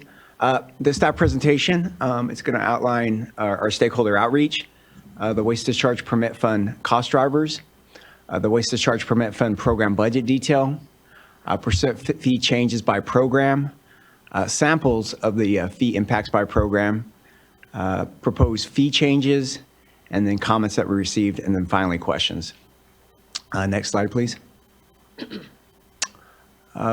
As mentioned earlier in the water rights program fee discussions, we held 3 general water quality fee stakeholder meetings, and these are based on the iterations of the governor's budget. March 7th was our first, based on the governor's proposed budget that was released in January, and then June 13th based on the May revised budget, and then finally after the Budget Act was released, we met on August 1st. And again, the gist of these meetings, of course, are to, of course, discuss our budget cost drivers, our budget expenditures, discuss potential fee increases, also staff's proposals to get feedback, impact, and work with the different fee payer community, and again, listen to the concerns and answer questions, and hopefully address the concerns that are going on in our fee programs. Next slide, please. And at this point, this is the waste discharge permit budget cost drivers. The fee setting budget went from 187.7 million to over 201.8 million, which is basically a net difference of 14.1 million. I'm going to now pass this on to Cassandra White to basically give you some more details about the budget cost drivers. Thank you. So the cost drivers, the first one, the second table, is the state operation. The increase is 6.9 million, 3.7%. The next item is pro rata, which decreased this year 1.1 million and 0.6%. And then the next item was BCPs. There were 4 BCPs this year. The first one is the Gualala River TMDL Stipulated Settlement Agreement BCP. The cost is 1.7 million and just under 1% at 0.9. The second BCP is the Information Security Privacy Office Staffing BCP. This BCP is charged to all water board funds, and the WDPF portion is 215,000 at 0.1%. The third BCP is resources needs to address impacts on project permitting resulting from recent Supreme Court decision, also known as SACIT. This BCP is 6.1 million or 3.3%. And the fourth BCP is the Pajaro River Flood Risk Management Project, result of AB 876. The BCP cost is 225,000, 0.1%. And again, the total overall increase is 14.1 million at 7.5%. And of that, 4.4% is due to BCPs. And I'll hand it back to David. Thank you, Cassandra. And just to reiterate, again, of the 14.1%, 8 million is being driven by BCPs. And of course, the majority of that is coming from the SACIT BCP, which we'll discuss here in a moment. And just to kind of clarify, pro rata is basically our cost for essential services throughout the state of California. Some examples of like Department of Finance, state controllers. These are agencies that assist us as an organization. They all departments and agencies within for the state of California pay a share of pro rata. What's actually happened this year in the budget for this fund, it's actually decreased by roughly $1.1 million. So next slide, please. So this is basically showing the waste discharge permit fund program budget detail. We have some letterings up there which identifies each column. So letter A, which is the list of WDPF programs. Letter B there is the 24-25 fee setting budgets. And so when we looked at the total on the last slide at 201.8 million, this is basically the budgets for each of these of our core water quality programs. Slide C is the fiscal year 24 revenue forecast based on our current fee rates and the number of fee payers. So based on, again, current rates, current fee payers, we're looking to generate roughly around $188 million. And so column D there shows the amount of revenue needed to meet budgetary expenditures. So roughly about 13.3 million in additional revenue is needed. And this basically shows a breakdown of each of the core programs, the amount needed to meet budgetary expenditures. And column F there basically shows the program percentage change needed to meet budgetary expenditures. So basically how much revenue is needed. And these percentages basically kind of outline what the fee increases would be. So if we move to the next slide, this is basically the percentages. We're on the past slide, but this shows the waste discharge permit fund programs percentage fee changes, and this is what we are proposing. Outside of the water quality 4.1 certification program, the average water quality fees are increasing by 4.1%. There's a range from 1.5 to 5.7%. The water quality 4.1 certification, as a result, of course, the SWRCB is resulting in a 41.1% fee increase. And all categories will be increased by the appropriate 41.1%, except for category H, which is our wildfire mitigation, as projects in that category are generating sufficient revenue to support staff's workload. The significant fee increase is mostly the result, of course, of resources needed to address impacts on project permitting resulting from the recent Supreme Court decision, of course, the SWRCB. Next slide, please. And so this just outlines an example, each of our water quality programs. Top there is our WDR program, so we just kind of pick minimum, medium, and maximum. Low fee, some of the smaller threat and complexity levels of a 3C rating would be increased by $199 to our largest maximum WDR permit rating of a 1A, which would be increased to $10,374. We have different categories in our water quality certification. The fill and excavation minimum would go up roughly 10,900, and then the maximum would go up 106,454. Some of our bigger fill projects. And then, of course, we have some smaller dredging minimum projects that currently pay roughly $3,000 and would be increased to $4,200, which is basically a $1,227 increase. So I wanted to show some examples there. Next slide, please. Same thing with our stormwater NPDES. Wanted to break down some of our minimal averages and for a municipal average would be increased by 3%, which is a $992. On the industrial permit, the average would be $47, and an average, which is about 100 acres of construction, would be increased to $171. And then on the wastewater system, on a small system, roughly $54, and then on a large wastewater system, we're looking at an increase of about $13,667. And then next slide, please.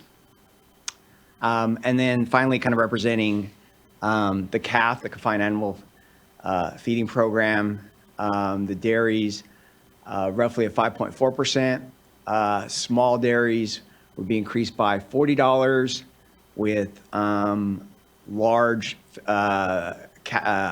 dairies that have greater than 3,000 mature dairy cattle, they would be increased by $1,000 or $1,076.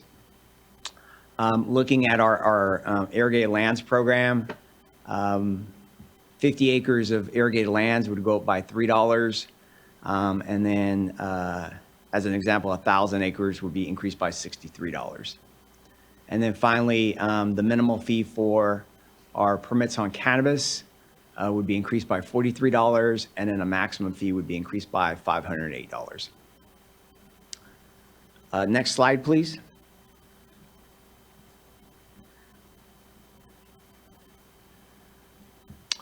So we had, as part of this process, we worked with stakeholders to develop a new structure for water recycling requirements. And through this process, we had 3 stakeholder meetings individually for just the recycled water stakeholders, one on April 18th, one on May 22nd, and one on July 18th. Next slide, please.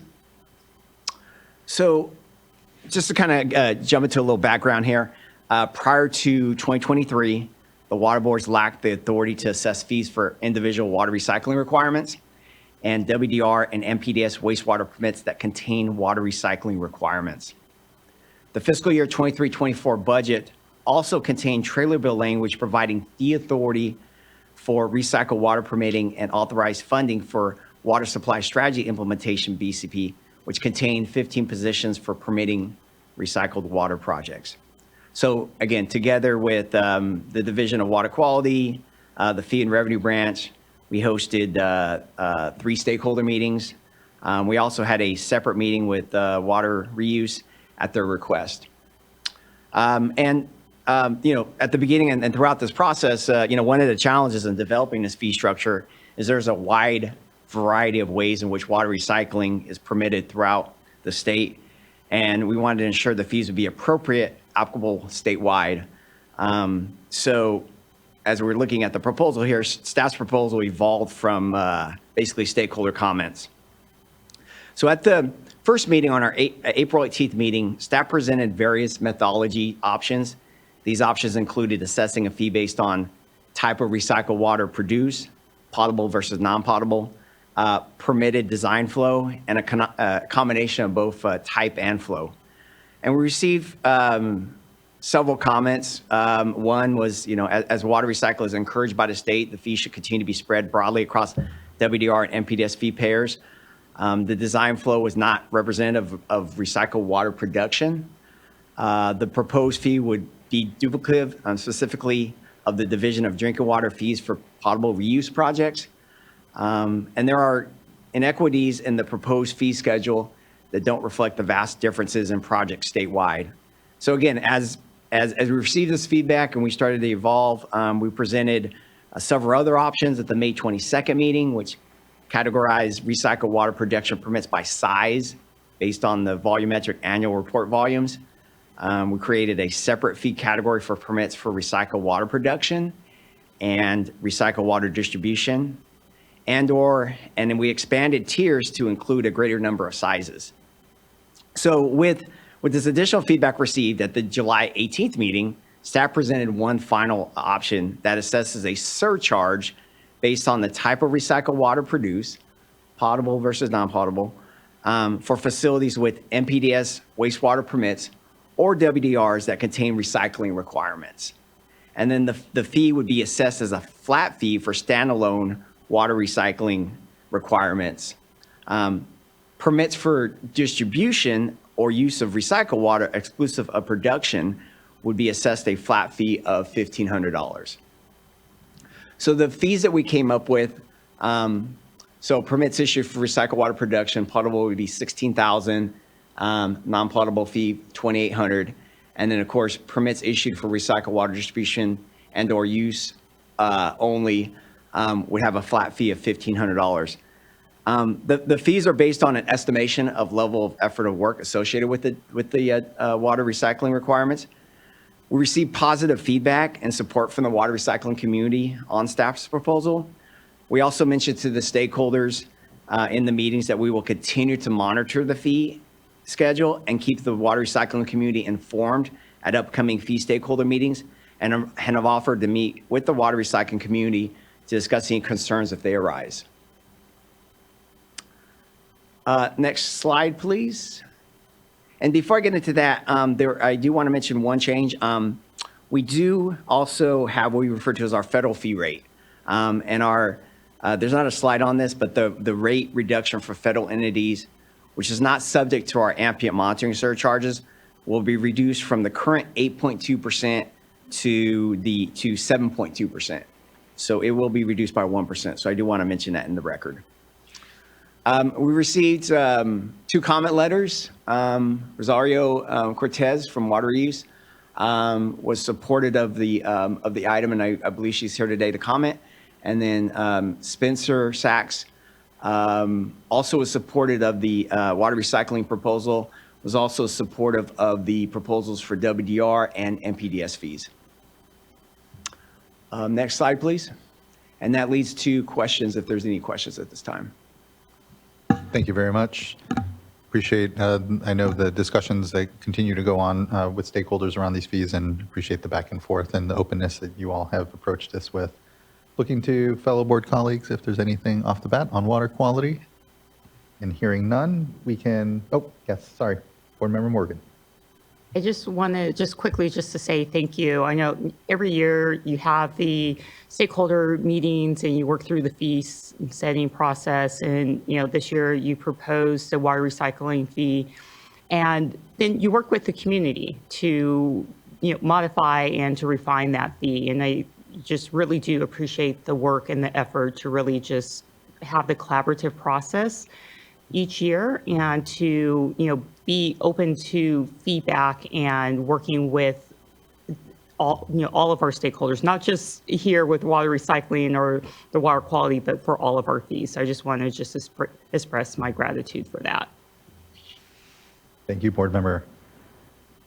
We have about 7 commenters here, and so we can go ahead and start to hear from them. Our first commenter will be Bob Gore, be followed by Rosario Cortez, Spencer Sachs, and then Margaret Fourniers.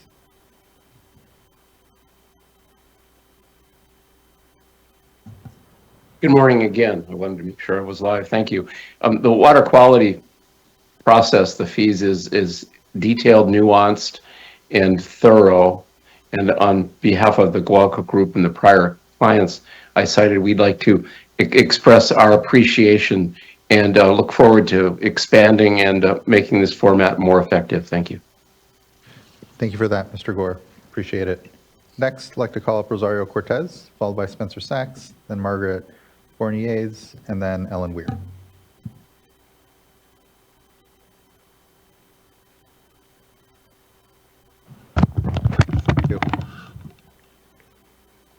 Good afternoon, Chair and members. Rosario Cortez, Manager of Regulatory Affairs for Water Reuse California.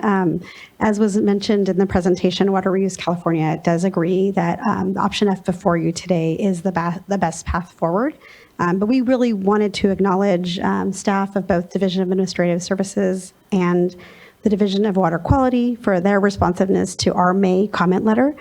And for facilitating some meaningful stakeholder engagement, for working with us to find a reasonable path forward. And that's really what we appreciate today. So thank you again for your time. Thanks for that acknowledgement and appreciation. Appreciate as well you all synthesizing your membership and being able to work with us collaboratively here. So thank you, Ms. Cortez. Next, I'd like to call up Spencer Sachs, again, followed by Margaret Fourniers, Ellen Weir, and then Jean-Pierre Cadiavella.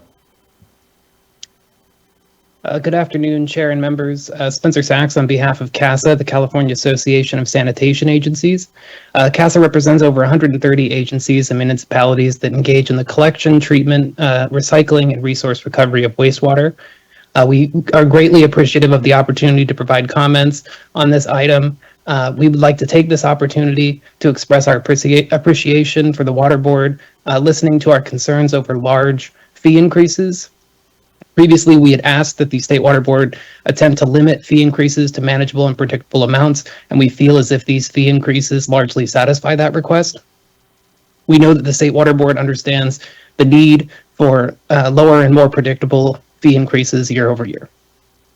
For the large government or local government agencies that comprise our membership, lower and predictable increases are more manageable than large fluctuating annual increases, which are disruptive to planning at agencies and divert resources away from critical local services, including complying with new regulations and permits that have been adopted in recent years. Additionally, we want to thank staff for hosting workshops and providing detailed information on the fee increases and cost drivers. We appreciate the staff for hosting these workshops where the free fee branch can explain the accounting procedures and host discussions around fee increase cost drivers. These workshops have been very insightful, and we would request that these workshops continue in the years to come. We appreciate the opportunity to provide comments and thank the board for maintaining incremental fee increases only when necessary. Thank you. Thank you, Mr. Sachs. Appreciate you and your organization and member agencies and coordinating and working with us on these issues. So thank you. Thank you. Next, I'd like to call up Margaret Borniers, be followed by Ellen Weir, Jean-Pierre Carivella, and then our last commenter will be Jacob Defont. Thank you, Chairperson and Board. On behalf of Riverside County Flood Control and Water Conservation District, I'd like to have it on the record that we're strongly opposed to the water quality fee increase, specifically the increase of 401 certification fees as proposed. These fee increases affects our budgets, our projects, our ability to maintain flood facilities, and our ability to protect life and property. We need to work with the money we have in our budgets. You all understand that too. As a flood control agency, we don't have any discretion on our maintenance activities over a very large service area. The work must be done. Our facilities must be maintained to design conditions. Otherwise, our residents and surrounding property suffer harm. Our revenue stream funding doesn't predict and can accommodate fee increases by the state at this magnitude. Fees have doubled in the past 4 years, doubled. In 2020, our acre fees were almost $19,000 per acre. Now almost $38,000 is proposed. We've seen a 600% increase in the past 10 years. It's a real burden, especially for maintenance of existing facilities. Another issue, we don't understand the board's rationale and we question the legality of this decision. During stakeholder meetings, it was disclosed as justification that the Sackett decision is driving an increase in labor to support the non-federal WDR program. As I understand it, the additional revenue from the 401 certification budget will fund staff resources so staff in the regions can respond to WDR applicants and mimic what the upfront services that were previously provided by the Army Corps under the federal 404-401 programs, providing like jurisdictional delineation verifications, map data, regulatory guidance, etc. The fees, it was also stated that the fees will also fund enforcement of violation complaints for projects proceeding without required WDR permits. Finally, we are a flood control agency coming in on our 80th year. Our facilities, old and new, are in waters. We are experts in water regulations, in permitting, science, and compliance. We're not the revenue sink to the state with our permit submittals, as other applicants may be. We should not be subject to the same standard fee structure in the 401 cert and WDR programs. Our asks are two. First, please postpone your decision today. Consider a phased approach to fee increase. The perceived consequences of the Sackett decision have not yet been realized by staff, as mentioned during the stakeholder meeting, and the needs have not been demonstrated in the staff report. Implications from Sackett are still fluid. History demonstrates this with past decisions. The bottleneck is anticipated, but it may not come to fruition. Secondly, we request renewed conversations with the board's legal team and the fee and revenue branch manager. Our facility maintenance projects should be treated differently than new construction projects. We want to work with the board and staff to develop a specialized fee structure for flood control agency projects. It's a better fit to our needs and that better reflects our demands on staff time and state budget resources for each of our actions. Thank you. Thank you, Ms. Bornez. I appreciate that. First, on SACIT, it is regrettable that the Supreme Court here retracted and in many ways gutted ultimately the federal jurisdiction when it comes to the Clean Water Act and wetlands and dredge and fill, particularly being impacted here for us here in the West. The budget change proposal and ultimately the legislation, the work with the legislature that is that here filled that hole with additional state resources is something that we're needing to do. And so I appreciate the feeling that perhaps the consequences of SACIT haven't necessarily materialized, and we should rethink necessarily what positions we're getting there. That actually, our first proposal was trimmed down a bit to just include positions for this coming year. So we are trying to appropriately size, if you will, our requests for what is actually unfolding. But those are ongoing impacts, and absent us having the resources to fill that federal hole leaves the state vulnerable. And so I appreciate the concern there. But then to your second point, I think it would actually be perhaps appropriate and would look to see if we do have an opportunity to maybe discuss how we might treat flood control infrastructure in maybe a different light if there is different amount of complexity or staff time that's being put to it. So I appreciate actually that recommendation and thought to be able to start to explore that with you and other flood control agencies, and perhaps there's something that can definitely be yielded from that part of the request. And so just thank you for the feedback there and for your engagement here and the board's discussion around this. Next, we have up Ellen Weir. Will be followed by Jean-Pierre Cativella and then Jacob Defont. Good afternoon. Sorry. So, no, we're sorry. I shouldn't have touched that. Hi, everyone. Ellen Weir with Weir Water Law and Policy, a new title for me. I'm reintroducing myself, I guess, as representing more clients than I have historically, although I'm still doing wetland advocacy, so that much has not changed. I'm here today on behalf of the Water Foundation and its community of grantees. We are supportive of the recommendation to revise the water quality fees, and particularly want to address the water quality certification program fee increase. We know it's a steep hike, but we really appreciated the workshops and the information provided by the board. So just wanted to thank you for that. 3 points. First, these fees are going to help kind of process all the permits for dredge and fill that are going to come through your doors. And so in my opinion, it'll reduce the time it takes to issue permits, which will help with the certainty for that regulated community. Because of that SACIT Supreme Court decision and the gap in jurisdiction, you're going to see an increasing number of non-federal jurisdiction permit applications. We've heard that the increase is expected to go from about 5% now to 25%. So that's significant. And those types of applications take a lot more staff time and a lot more work. Second, the fees will allow the board to develop general permits that will increase the board's efficiency. I think the comments from Riverside are a good example of where these new staff folks will be able to look at categories of applicants and try to streamline the permitting process for them. So it actually presents a good opportunity to do that.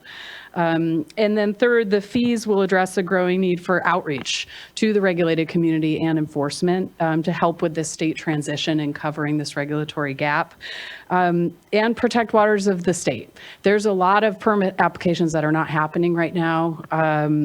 There are a lot of project proponents that are saving money by not having to apply for a 404 permit, and they're also incidentally not applying for state permits, even though they should be. So I just want to close in conclusion by taking us back to 2019 when this board adopted this strong definition of wetlands as waters of the state.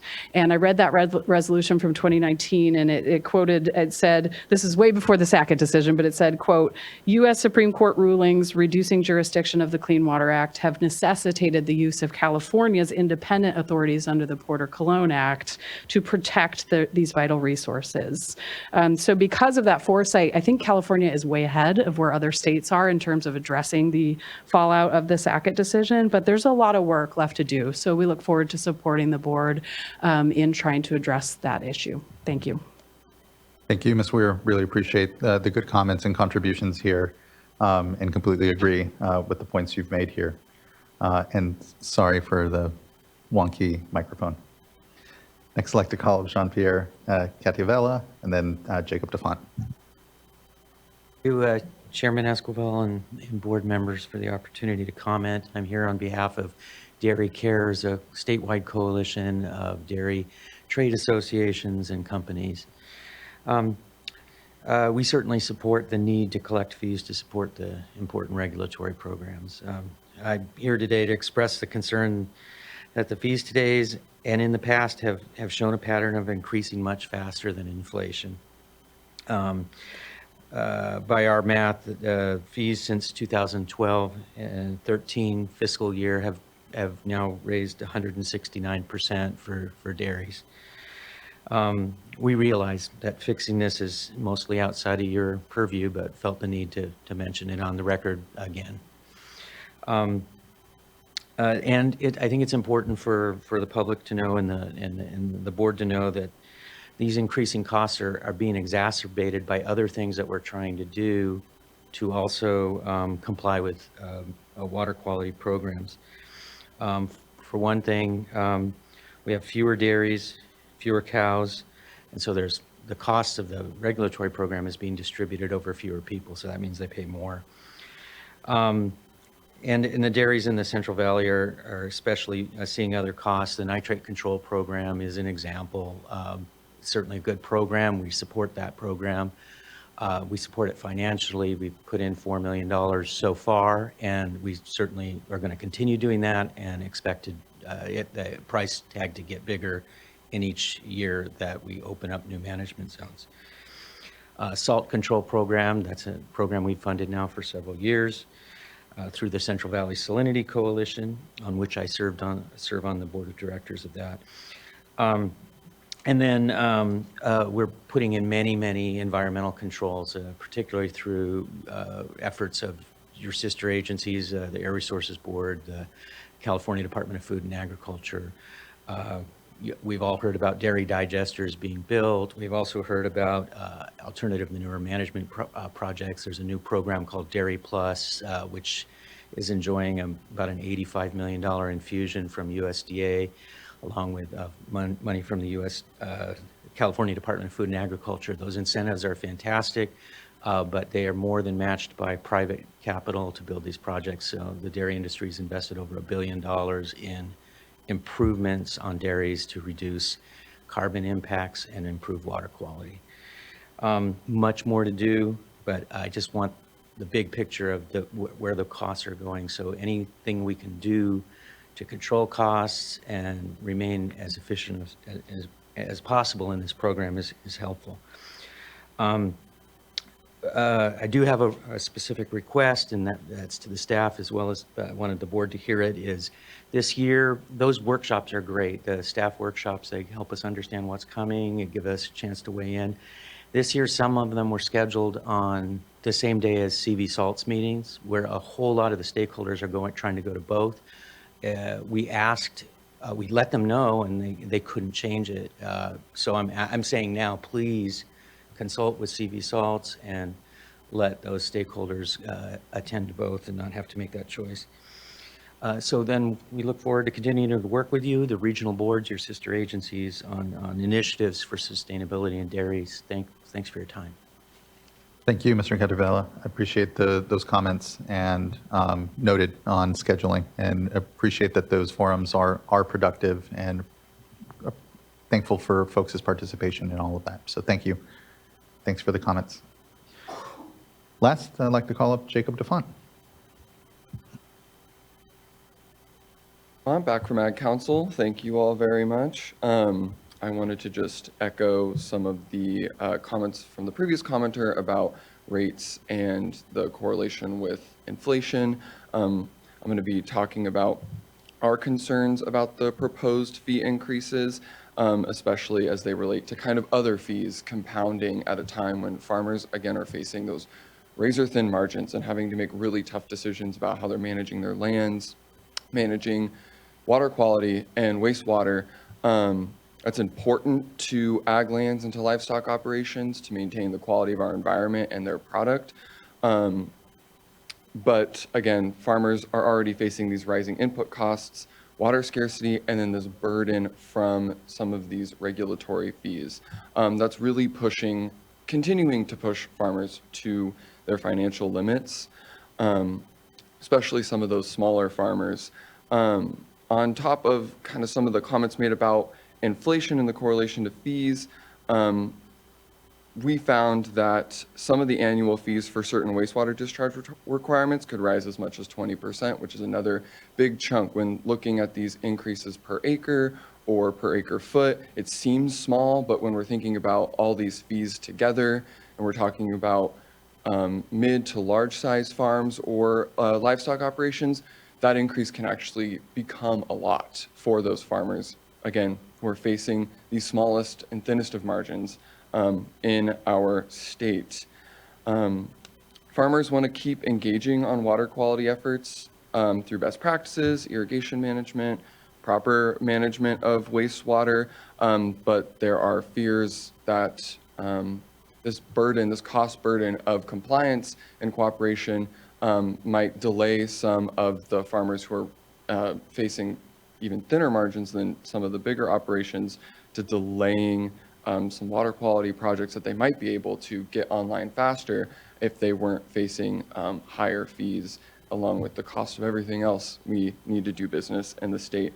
We recognize the need to fund your guys' necessary regulatory work, but feel like the proposed fee increases disproportionately affect agriculture at a time when they are facing pretty steep economic pressure. So thank you very much. Thank you, Mr. DuPont. I appreciate your comments and advocacy here and concerns all amongst it. Okay. Board members, any further question, discussion, comments to be had amongst us?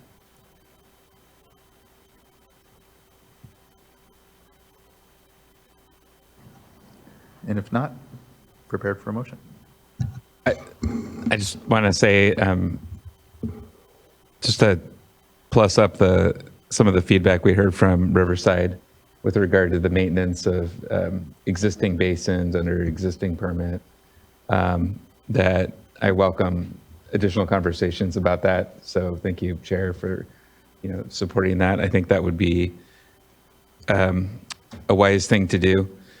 Given that we really are there's a lot of changes and dynamic aspects with the Sackett decision and with the gaps in coverage with those changes. That doesn't necessarily apply to existing projects that have, there really was no gap created for that project. And so I am mindful of that and the impacts that those fee increases have on agencies that are quite constrained in how they make those adjustments and accommodate those costs. So I don't see enough here to make a change today in terms of the fees, but I think further discussions with a group like that over the course of the year would make very good sense. So I just wanted to say thank you for that. And I'm happy to make a motion if there's no other comments. Thank you for that plus up and agree. Looking to see. I don't think I see any further desire for comment or question at the dais. Okay, in that case, I will make a motion once I know what the item is. Sure, I move to adopt item 7. I agree with your comments and I'll second. Thank you both. Ms. Tyler, can you please call roll call vote? Board Member McGuire. Aye. Board Member Morgan. Aye. Board Member Firestone. Aye. Vice Chair Diadamo. Aye. And Chair Esquivel. Aye. Thank you. Thank you as well. Water quality fees are adopted, and again, do appreciate the engagement and concern from folks and look forward to what I know will now begin the next process for next year's fees again. So just thanks, everyone. Let's go ahead and give ourselves a lunch here. I'll go ahead and call it at 50 minutes, if that makes sense. And so we'll bring ourselves back at 1:45. And we'll continue on at that point to item number 8, which will be consideration of fees for the Environmental Laboratory Accreditation Program, and then 9, drinking water fees. And on to the rest of the agenda from there. Thanks, everyone. We'll see you here in about 15 minutes. Appreciate the discussion so far this morning.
All right, everyone.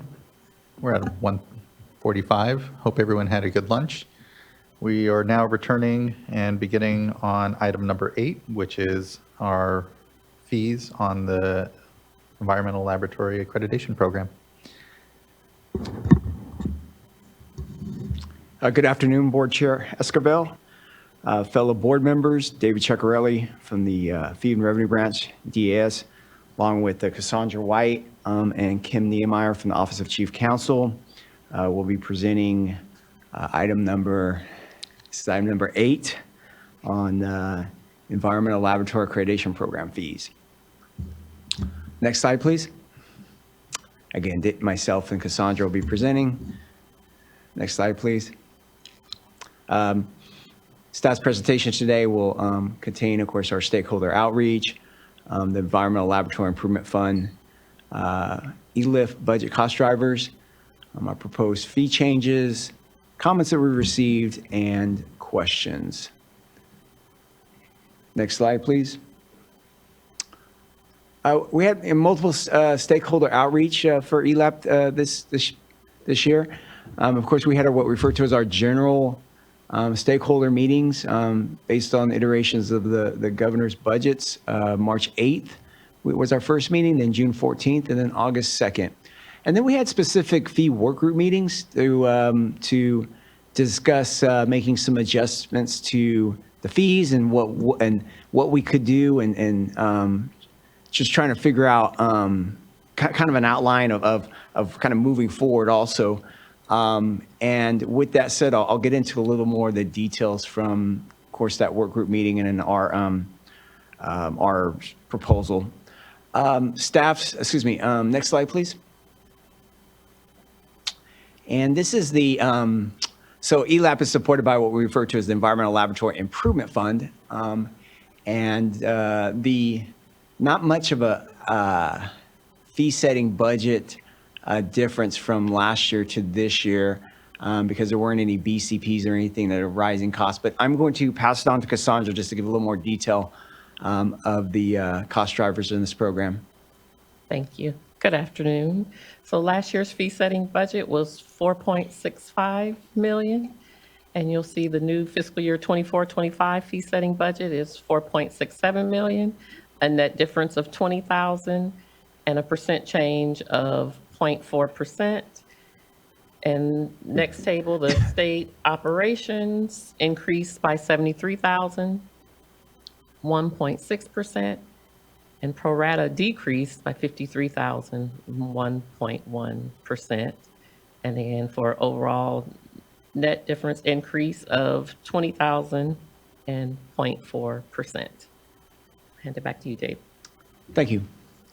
So next slide, please. Which basically moves us into our proposed fee change, which is a change to what we refer to as our field of accreditation, our FOA tier adjustment. And so throughout this proposal here, I may be using the word FOA, which again means field of accreditations. During the May 2023 board meeting, ELAP discussed with the board about moving to a more progressive fee structure and the intent to introduce higher fees to those that are doing more work in California. At the board's direction, ELAP and the Feed and Revenue Branch put together a work group to explore the possibility of introducing a fee component based on volume. After several work group meetings for various reasons, this was determined not a viable option, and some of those reasonings were one, like the cost to implement, so more or less cost of compliance to track. The labs mentioned about needing to hire additional staff. That the option would only charge regulatory volume, but labs can't and / don't separate between regulatory, private, and other volumes.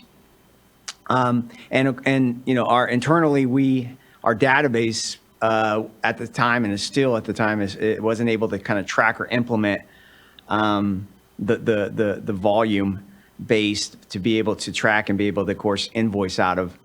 So when we looked at how we could incorporate something into our existing FOA tiers, And based on the work group meetings, we developed this proposal of introducing larger tiers into the FOA fee structure. The proposed FOA structure would increase fees to those labs with the highest number of FOAs while keeping all of the other fee categories constant next fiscal year. So staff is proposing no changes to the current FOA fee structure except for labs with 500 or greater FOAs. So when the existing fee structure was originally introduced in 2020, the largest fee tier was 350 FOAs and above. Since then, the amount of FOAs in the largest labs have significantly grown, with the largest lab having almost 2,000 FOAs, needing the need for additional tiers to the FOA fee structure. So the proposed change of adding additional tiers would affect approximately 45 of the 525 labs participating in this program. So as we kind of look at this chart here, we have actually one lab that's very close to 2,000, was actually over 2,000, but it's slightly over 1,900 currently. And that fee, that lab has been paying the same amount of a fee as someone with 350 FOAs. So what we've done is now just added 3 additional tiers at the bottom of our structure: 500 to 99, 1,000 to 1999, and then 2,000 plus. We currently did not have anyone in the 2,000 plus. However, again, we have 1 or 2 labs that are slightly under that and potentially could be moving into that category in the future. This is important to note too, that staff is not proposing any changes to the base, late fees, out of state, or assessment fees. So this fee itself impacts 45 of the 525 labs. And we've started to definitely see that the labs are leveling off in the program for our fee setting purposes. So we don't anticipate these big swings that we've seen in the past, and now we feel that this structure here is going to create some sustainability for us to be able to, of course, generate the revenue needed to cover our program costs as we move forward. Next slide, please. And we received one comment letter from Spencer Sachs, and basically, supporting our proposal, and that appreciates us, going through the whole stakeholder process, and that we'll continue to monitor and evaluate the structure as we move forward. Next slide, please. And if there are any questions, I'd be happy to take them. Thank you. Feel pretty straightforward, but looking in case any board members have any questions. And on the comment letter, we'll get to affirm that for Mr. Sachs here in a moment as well. Okay, seeing nothing from the dais, would like to call up our one commenter for the item, Spencer Sachs. Hello, good afternoon. I guess I can go quick. So thank you, Chair and members. Spencer Sachs on behalf of CASA, you already know. Thank you for the opportunity to provide these comments. CASA has been following the changes in enrollment in the ELAP program, and we continue to monitor the reduction of labs. While we do have concerns that labs not renewing accreditation will lead to the overall cost burden increasing across the fewer and fewer labs, we are incredibly pleased with the small program cost increase of only 0.4%. With all the changes over the last several years, we're appreciative to the board and ELAP staff for how they've addressed the program's funding. We understand the need to restructure how funding is sourced, and we are appreciative of the ongoing discussions over the past year with the laboratory community and ELAP staff. We want to continue to share our appreciation for how they've managed these discussions to identify a consensus recommendation, and we do support the modification to the field of accreditation fee structure. With that, we appreciate the opportunity to provide comments, and we want to thank the staff for their great work over the last year, and we look forward to continue to work towards supporting the ELAP program in the year ahead. Thank you. Thank you, Mr. Sachs. Appreciate those comments and the engagement here, and appreciative to everyone in the program as well. I continue to be very proud of what we've been able to do with ELAP here, and the steadiness on the fees right now is appreciated, and the rethink here on those entities with larger amount of FOAs is appreciated. So very supportive. Just thanks all around to the program and folks. Thank you. Looking to fellow board colleagues, if there isn't any further comment or question, I think we're prepared for a motion. I'll move to adopt. Second. Thank you both. Ms. Tyler, can you please call a roll call vote? Board Member Firestone. Aye. Board Member McGuire. Aye. Board Member Morgan. Aye. Vice Chair Diadamo. Aye. And Chair Esquivel. Aye. Thank you. Thank you as well. Motion is unanimous, and the ELAP fees are adopted. Thanks again for everyone. Thank you. Now, that brings us to item number 9, which is the last in our tranche of fee items here, and now to drinking water. Agenda item number 9, fiscal year 24-25 drinking water fees. Next slide, please. Again, myself and Cassandra will be presenting. Next slide. Again, staff presentation, our stakeholder outreach, the Safe Drinking Water account, budget cost drivers, proposed fee changes, sample fee impacts based on our proposed fee changes, and then opportunity for questions. Next slide, please. As discussed with the water quality and water rights and ELAP, we had 3 stakeholder meetings, all based on iterations of the governor's budget. First one again being on March 8th from the January proposed budget, June 13th from the May revised budget, and then finally August 2nd based on the enacted budget. Next slide, please. And I'm going to toss this over to Cassandra. The Safe Drinking Water account budget cost drivers did increase by roughly $5 million, which is basically 11.8%. And so our fee setting budget last year was $42.9 million, and it's increased to $47.9 million. And I will pass it to Cassandra here for more details on that. Thank you. Okay, the first item, cost driver, is state operations, increased just over 1.7 million, 4%. The next item were BCPs. There were 5 this year for Safe Drinking Water account. The first one is enforcement support for permanent and sustainable drinking water solutions. The BCP is $250,000, and it's 0.6%. The second one is the information security and privacy staffing BCP, and this BCP is charged to all water board funds. The Safe Drinking Water account portion is $46,000 at 0.1%. The third BCP is the Water Shutoff Protection Act, and this is a result of Senate Bill 3.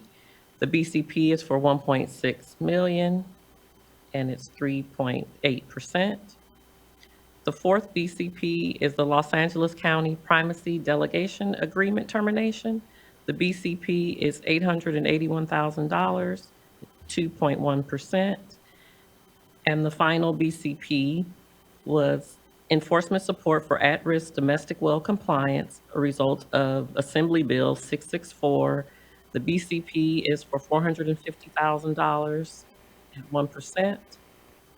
And then the final cost driver is pro rata, which was $99,000 at 0.2%. And so again, the Safe Drinking Water account increased by just over 5 million, or 11.8%. And of that 11.8%, 7.6% was due to BCPs, or $3.2 million. Turn it back to you, David. Thank you. So yeah, as Cassandra mentioned, of this 5 million, the majority is coming from BCPs, 3.2 million. The remaining basically comes from our normal state operation cost. Next slide, please. So we have one more of a structural change, which has to do with group quarters. And group quarters are just some examples of group quarters that are subject to our current fees are colleges, university housing, residential halls, dorm rooms, military sites for such as military barracks. And we our current fee basically, and the reason we brought this up is because we've listened to the stakeholders and staff and feel that like the calculation is somewhat confusing. So basically what we're really doing is just trying to simplify it. And currently group quarters are invoiced by a formula which converts population to service connections and then utilizes the community water system fee structure, which is a tiered fee structure based on the number of service connections. And so we're proposing changes the community water system defined as group quarters to use residential population instead of service connections as the basis for the fees, and proposes a new fee structure as shown below here. And what I'll say is when we kind of looked at the difference in the fee amounts, there wasn't really the majority of these group quarters, and I believe there's 55 of them or so statewide. It could be, I think it's a little more, I'm sorry. But the majority of them did not see fee increases. For the most part, the fees remained the same. There were slightly a few that received discounts, and there were a few of them that received increases. And we worked with some of the universities and some of the military sites, and what it came down to is they were just kind of miscalculating their fees. And so this past billing, we actually worked with them and we corrected the invoices. And we had to reissue some invoices and send some letters explaining to them. But kind of the consensus that we got is like, well, can you make it simpler, right? Can you put a table together? Can we see where we fall within this table? So again, this is more or less to make it more user-friendly for the communities out there that are trying to determine what their fee amounts are. And again, we received positive feedback through this whole proposal. Next slide, please.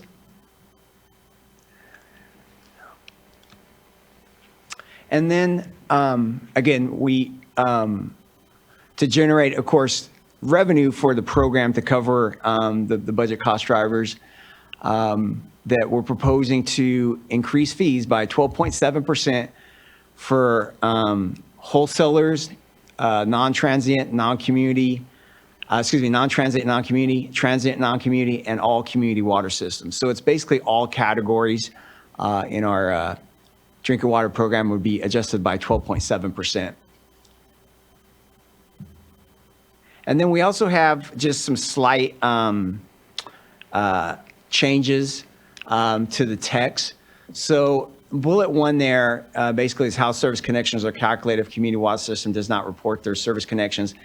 And the last one, allowing data from sources other than electronic annual reports to be used for the calculation of fees if directed by the water boards. We're basically, of course, we want them to submit their electronic annual reports as they are required to do so. However, the intent is to, of course, give program more flexibility to gather data and calculate fees if the system does not submit the ER. And the other 2 bullets in between there are basically just kind of language cleanup, changes the term per person to per customer, which is currently in our structure. So we're going to the term per customer, and the term public water system to community water system. So we had kind of both of those terms within our fee regs, and we just want to be consistent.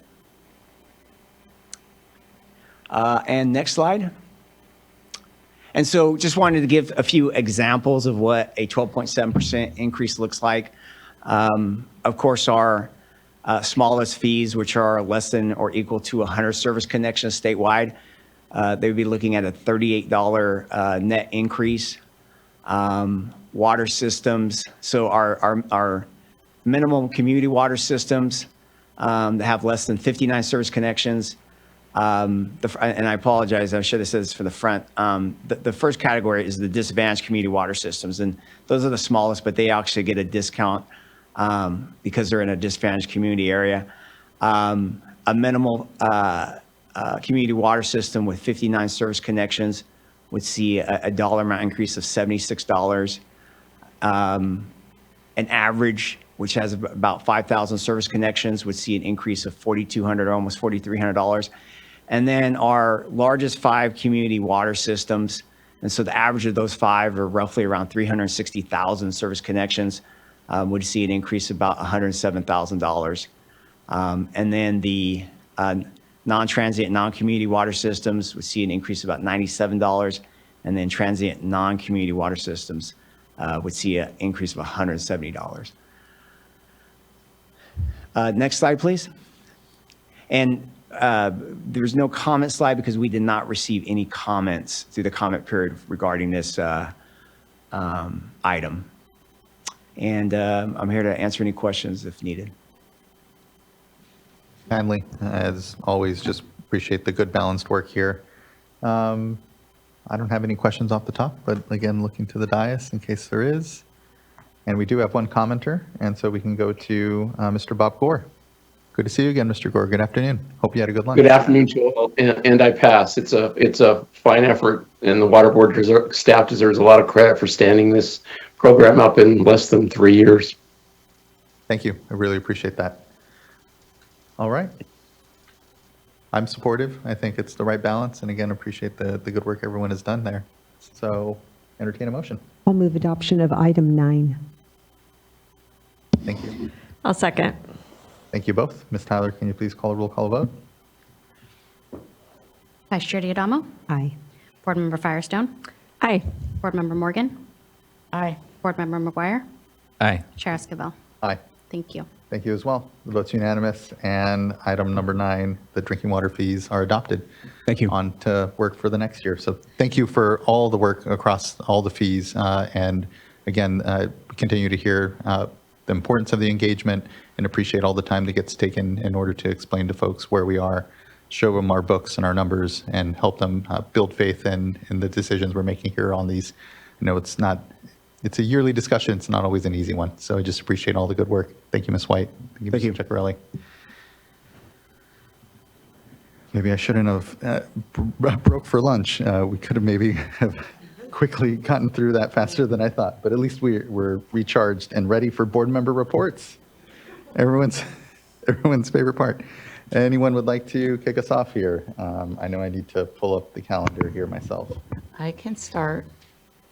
Okay, so on August 22nd, I attended the ribbon cutting for the Westlands Orojo Paso event. It's for, I wrote that down wonky. It was for a groundwater recharge basins that they had just completed the construction of, and so that was a great event to attend. They had a great attendance, and also just to not only hear the work that's being done there, but also to hear about the work that's being done in the neighboring communities. On August 28th, I took a tour of the Kern Subbasin with you, Chair Esquivel. And then on the 29th, I also joined you for a visit to Allensworth in the morning. And that was good, just to get out, talk to community members, and just to have that community engagement. And then we also went to McFarland that morning. That also was a good visit, and to hear about the projects that are going on there. And, highlight Elkhart also, got to go to the wastewater treatment facility, but also got to go to their elementary school and hear from the children directly. They have a STEAM program, science, technology, engineering, art, and mathematics, and got to talk, hear directly from the children. They actually gave a presentation about all of their learning and their work, and that was just amazing to hear from a future generation on how they're engaging with science and technology and math, and just at such a young age to have that opportunity to start engaging now was just truly amazing. That evening on August 29th, I attended the staff Sigma workshop for the Kern Subbasin in Bakersfield. On September 5th, I attended the staff Phase 2 MS4 workshop. And then on September 9th and 10th, I attended the site visit. That ends my report. Thank you so much, board member. Does anyone else like to kick us off here or take a stab? I know it's been a while since our last board meeting, so trying to quickly tick through these weeks. I think I can just highlight two things. One is I traveled down to San Diego to talk at the National Association of Water Companies, which is the investor-owned utilities from across the country. And I was on a panel around consolidation, and they're in the process of working on an order around consolidations through their process that we've been coordinating. I know staff have been coordinating with. But so it was good there's some new commissioners there in charge of that. So it was good to connect with folks at the CPUC as well as hear from different investor-owned utilities. Another thing they're really focused on is there's a additional consideration around decoupling of water rates and that they have strong opinions about that. So that I think there's some interest in us continuing to talk to the CPUC around conservation and efficiency. And so that was one event. And then the other one was I was able to go to the Yosemite Environmental Law Annual Conference, and it was fun to be in Yosemite, but I was also on a panel around the Safe Drinking Water Act, and talked a lot about consolidations and the SAFER program, among other things. Fantastic.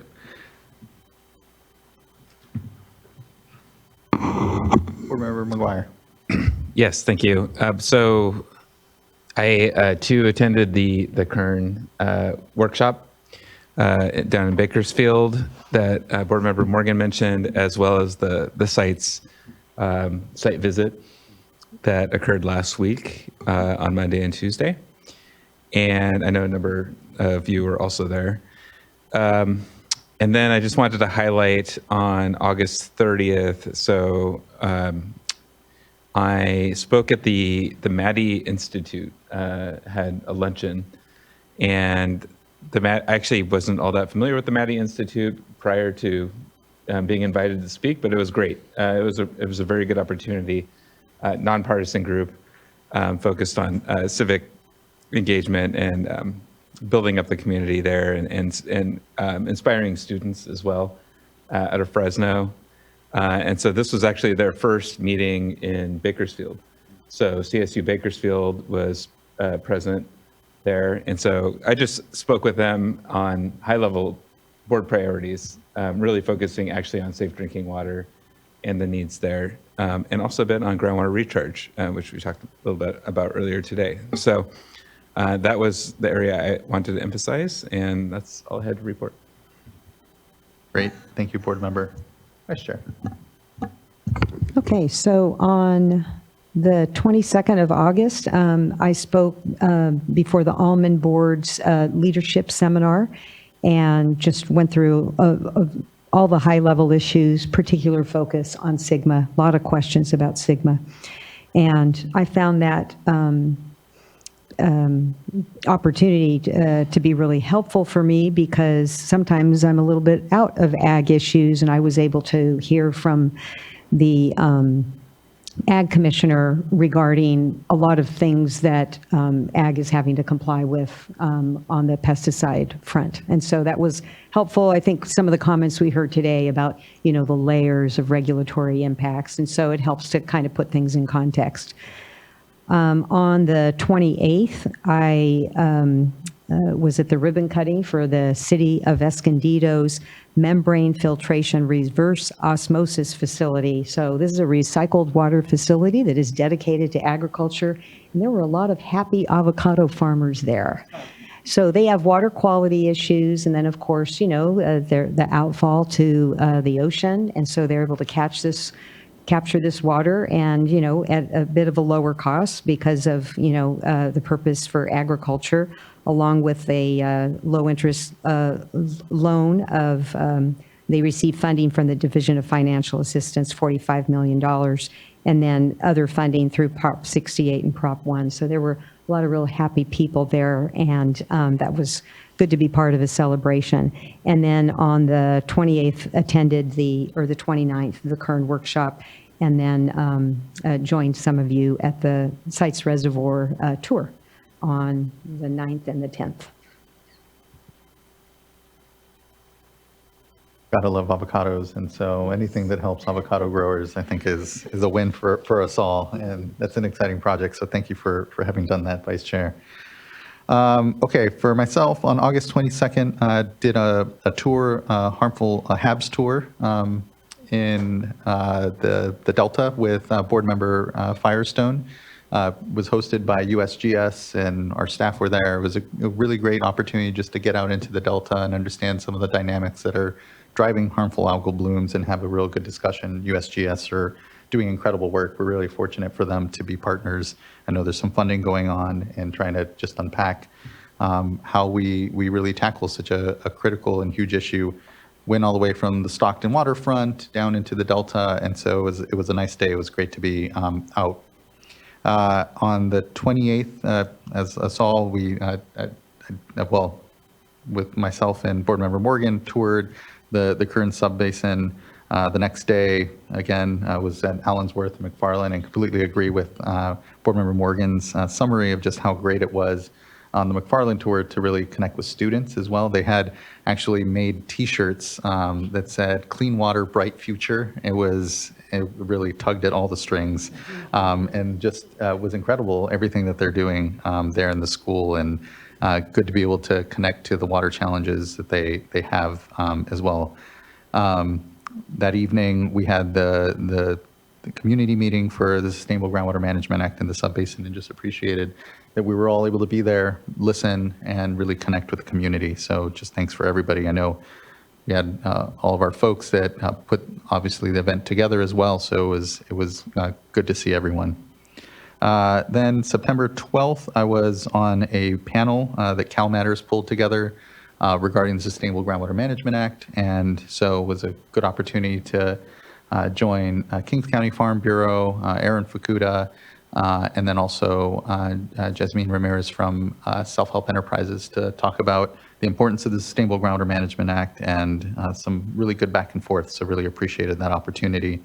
And then on September 16th, this past Monday, was at the Water Reuse Conference down in Southern California, and was on a panel regarding direct potable reuse and the race to be the first agency in order to put in a direct potable reuse project. So it was good to share the dais or the panel dais there with LA Department of Water and Power, Metropolitan Water District, Santa Monica was there, and so was San Diego and Valley Water. It was a large panel.